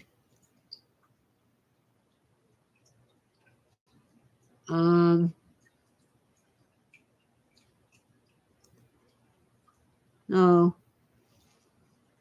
okay. Now Don wants tacos. Yes, Robin Williams was Mark. He did some really great movies. It's a shame he was so troubled mentally and emotionally.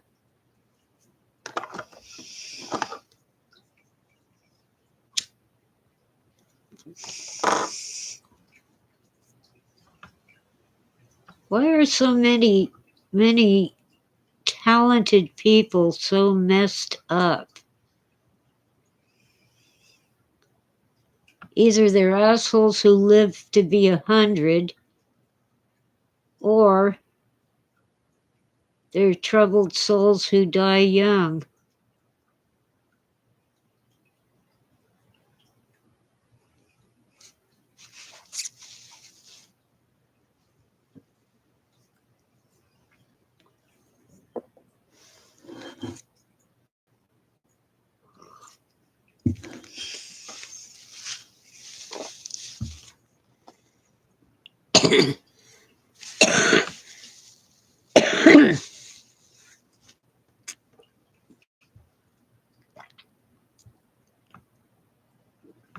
Well, it isn't just Hollywood, it's the music industry, it's literature, even politics, and corporate people climbing the corporate ladder. Although I can understand it in both politics and the corporate ladder.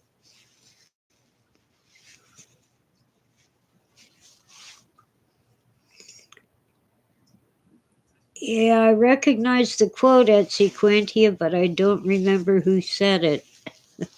A candle that burns twice as bright burns half as long. I suspect that it's in the Bible, but I'm not sure.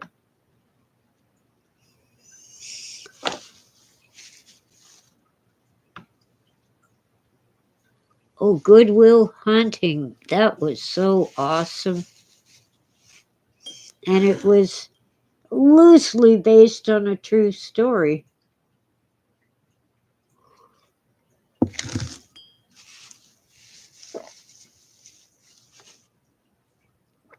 Elaine Tyrell? Is that who the quote is from?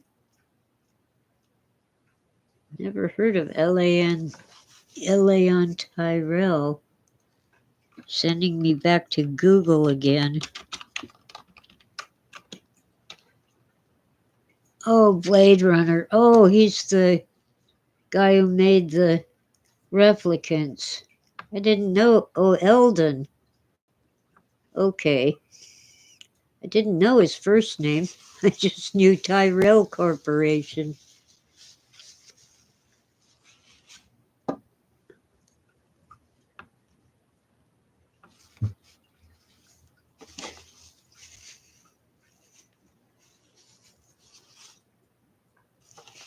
Okay. Yeah, the villain from Blade Runner. The book, by the way, was the Do Androids Dream of Electric Sheep? Question mark at the end.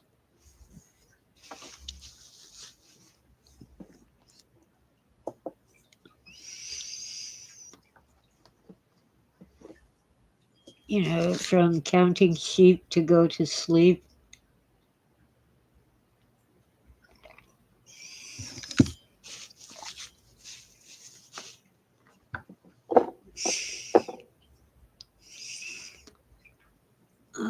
Blade Runner free with ads on YouTube, huh? I have it on a DVD somewhere.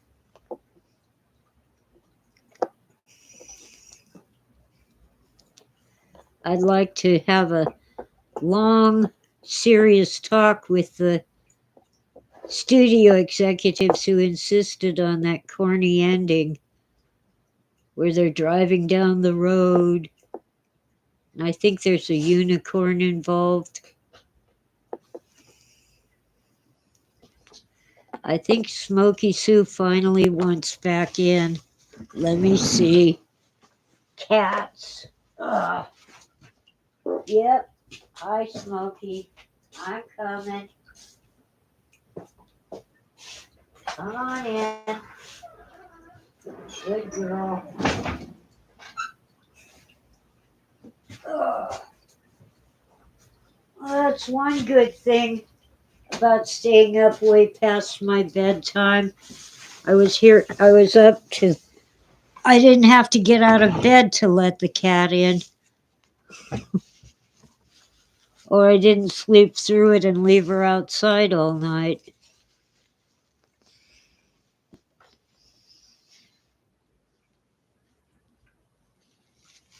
The fiendish plot of Dr. Fu Manchu. I think Fu Manchu might have been a real guy. Let me see.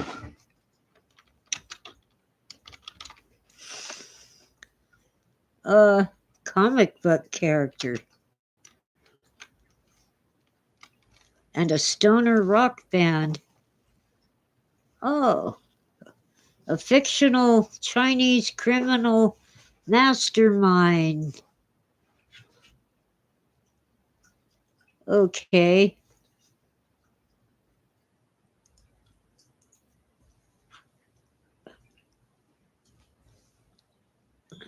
They're making a sequel to Spaceballs. I never actually saw Spaceballs, only the trailers and some spoofs of it.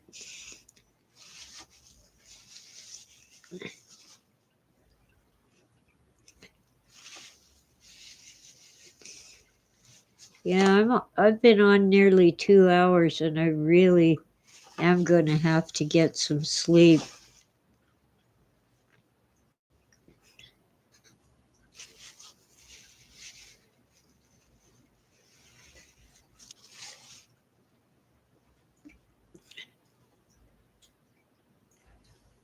Yes, Freeman.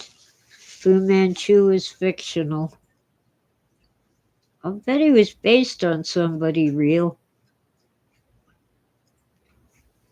I have so many things to read and to watch, Freeman. I'll get around to Spaceballs and Fu Manchu and everything if I live long enough. Oh, The Martian. I haven't actually seen it. There's some reason why I know a little about it. Must have read a review or something.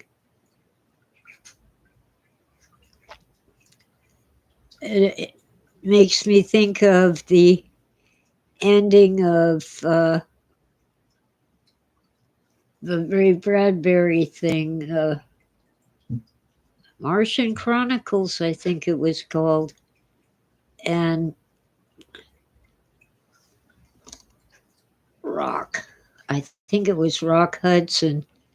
At the end, he tells his children, "We are the Martians."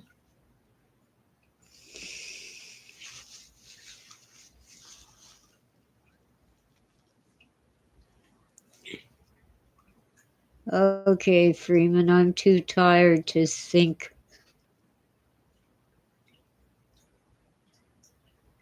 David Gerald is such a twerp.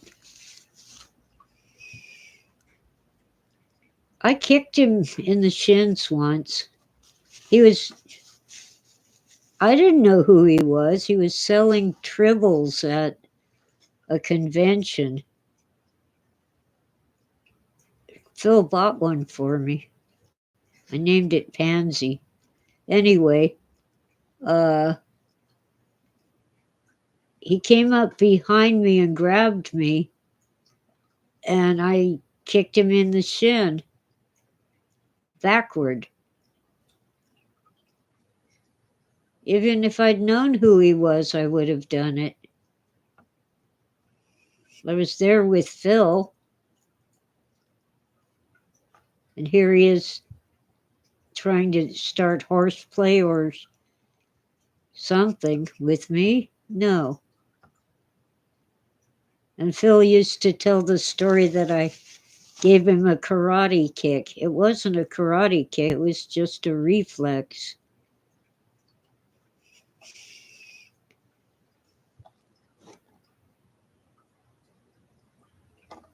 And then the next time I saw David Gerald, he was at some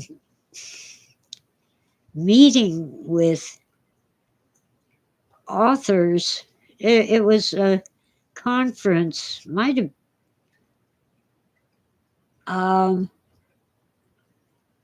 been, I'm not sure, but it was a part of some kind of convention where they have different meetings in different rooms, different conferences.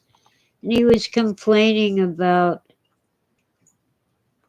not being taken seriously as such a talented writer.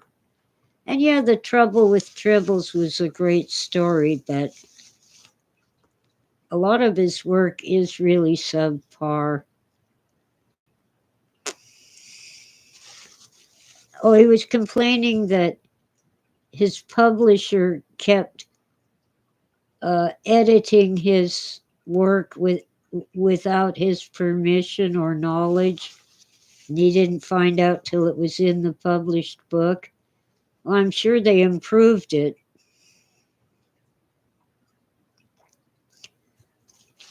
Oh, he was close friends with Harlan Ellison. That figures. Ellison was a something I can't say in public. Really bad word. First time I met him, I was with Phil, and I was like 6 or 7 months pregnant. And the first thing Harlan Ellison said to me was not hello or pleased to meet you or anything like that. It was, oh, you sure got him trapped, didn't you? No. We were planning to have a baby. And it was insulting in any case. If it had been true, it would have been an insult. He might as well have called me a whore.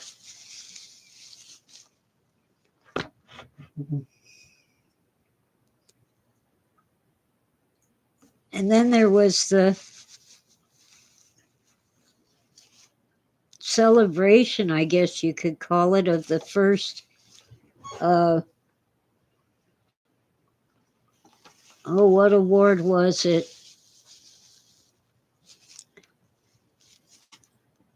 I think it was the John W. Campbell Award. Anyway, it was the first one. And there was Philip K. Dick, Ted Sturgeon, Harlan Ellison, and the guy who wrote Soylent Green. His story was Make Room, Make Room. I can almost come up with his name.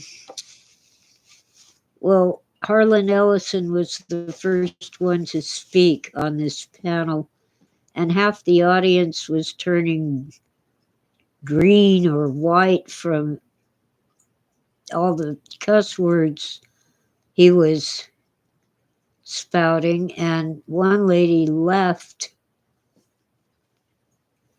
and Harlan Ellison had the nerve to shout, "Oh, you got a bad bladder?"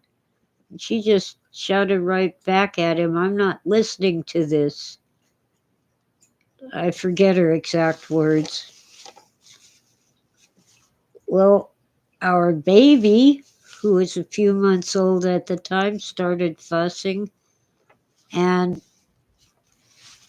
I picked him up and put him in his father's lap. So Phil's sitting there with a baby in his lap, and little Chris, uh, little Christopher started playing with Ted Sturgeon's beard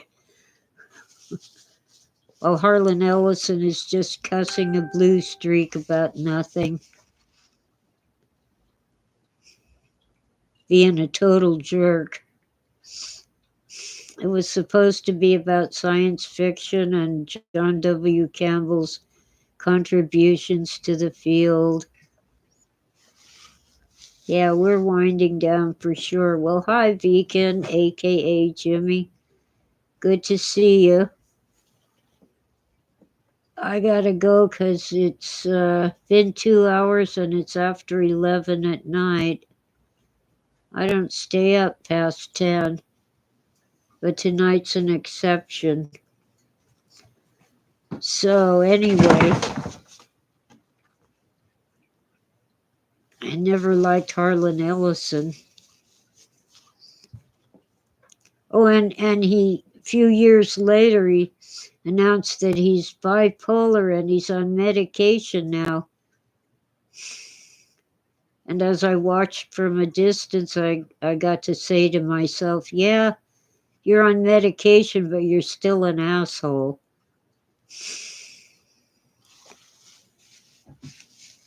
Well, I was talking about bombing Iran, Israel bombing Iran and stuff like that. And our stupid California Senator, Alex Padilla, playing the victim after he disrupted a press conference.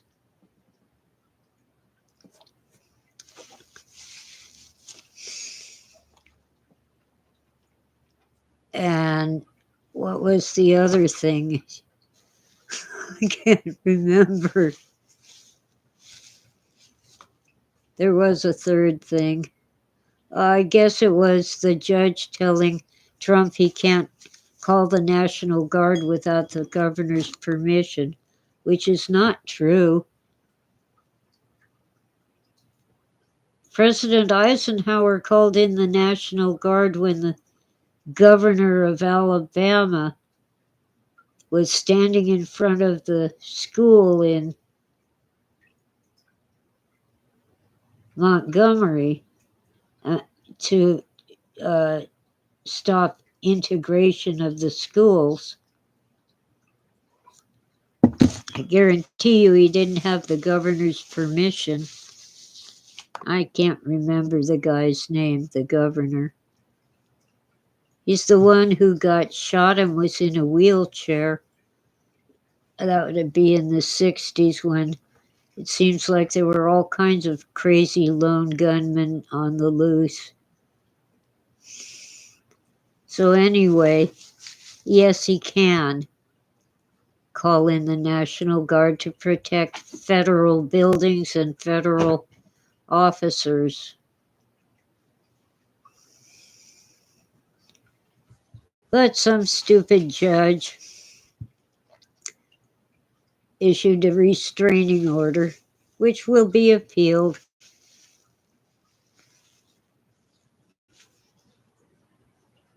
Governor Wallace, thank you, Freeman.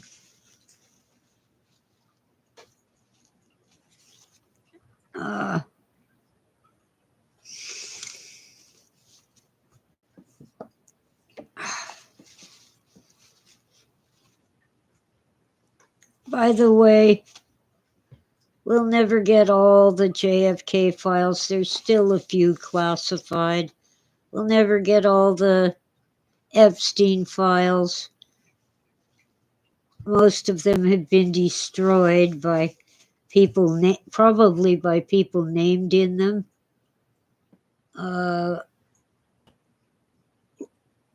We'll never get the UFO files because most of what the government has is government propaganda.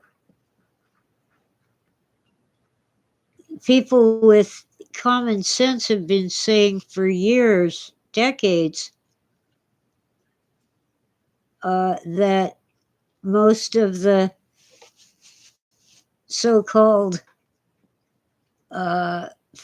facts about UFOs and space aliens and the government are a bunch of government propaganda. They're using that story to distract us from something that's real. Now, I'm not saying there are not aliens. I'm not saying that there are not flying saucers. But I am saying that the government uses it to cover up other things. And they give us all these wild stories like an alien gray at Area 51 and stuff like that.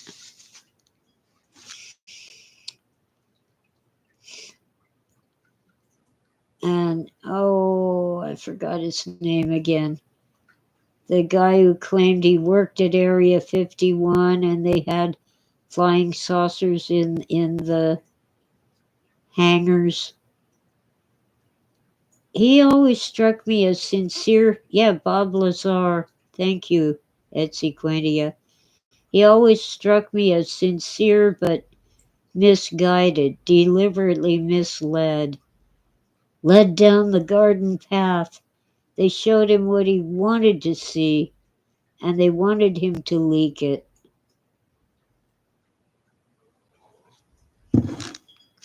But that didn't make it true.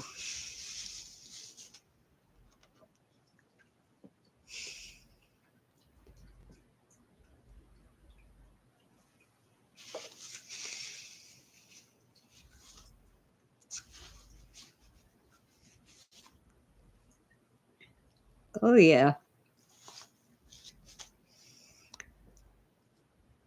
Sometimes they'll put out false information to just one person to see if it leaked, because then they'd know who the leaker was. So they'd, name all the suspects and give each one a different little tidbit to see if they would leak it. So if they leaked this tidbit, it was Joe. If they leaked that tidbit, it was Marcia, and so on.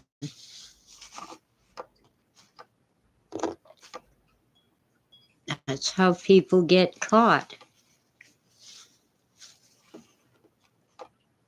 And the little tidbits that get leaked are not necessarily true. They're just little hooks on a fishing line to see who bites on it.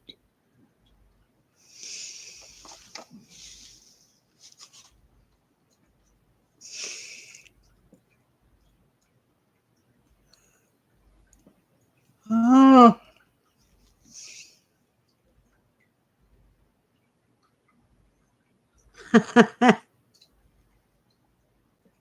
That's cute. Mulder gets to talk to on X-Files. Mulder gets to talk to an Air Force captain who's supposed to be working with alien tech. And the captain asks Mulder, "Are aliens real?" That reminds me, there's a really cool ad for Hexclad, that overpriced China-made cookware. Oh, come on. I'm doing worse on names than ever. The guy from Kitchen Nightmares and Hell's Kitchen, the Scottish chef. What's his name?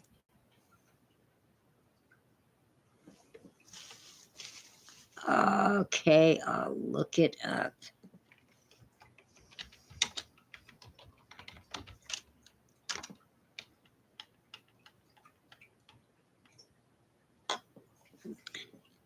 All right, there's his picture. I know Gordon Ramsay is advertising Hexclad.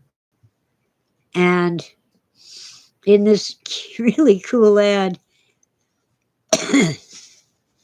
he's taken to Area 51, and there's an alien ambassador about to visit with his entourage, and Gordon Ramsay is brought there to cook for them. And his escort says they're foodies. And Gordon Ramsay says, "Oh, foodies, they're the worst."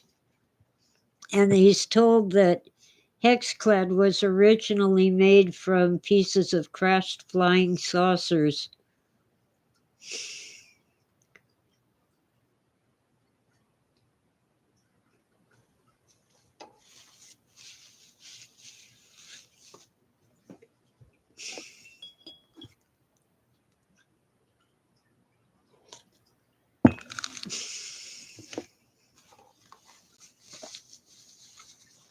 I've never watched Babylon 5, Freeman, but that episode, Excalibur, sounds interesting.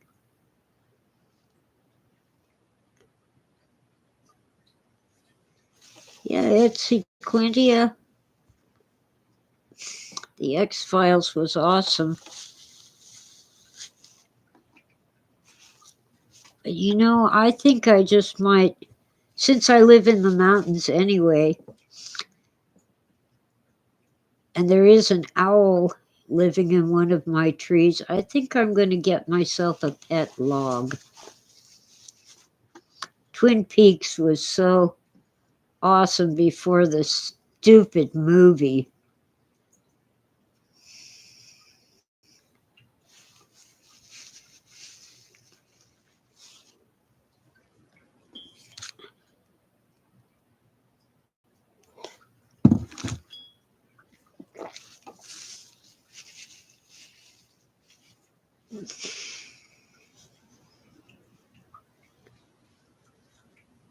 Okay.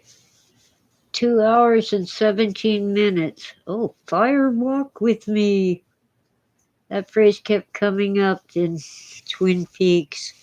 There is a little community near me called Twin Peaks, and I'll bet you that's where what's his name got the title.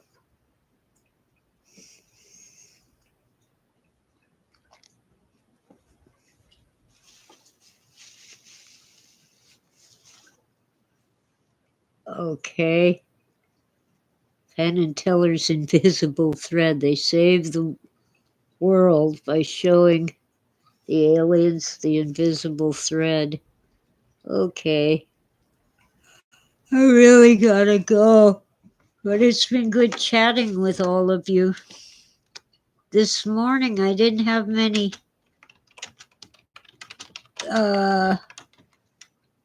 viewers because YouTube has been really slacking off on notifications.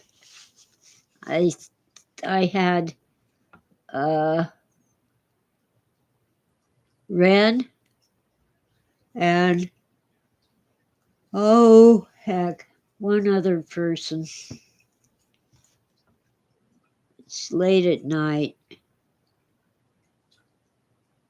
I forgot who else was on. Anyway, thank you all. Have a great night. I gotta get some sleep. See ya.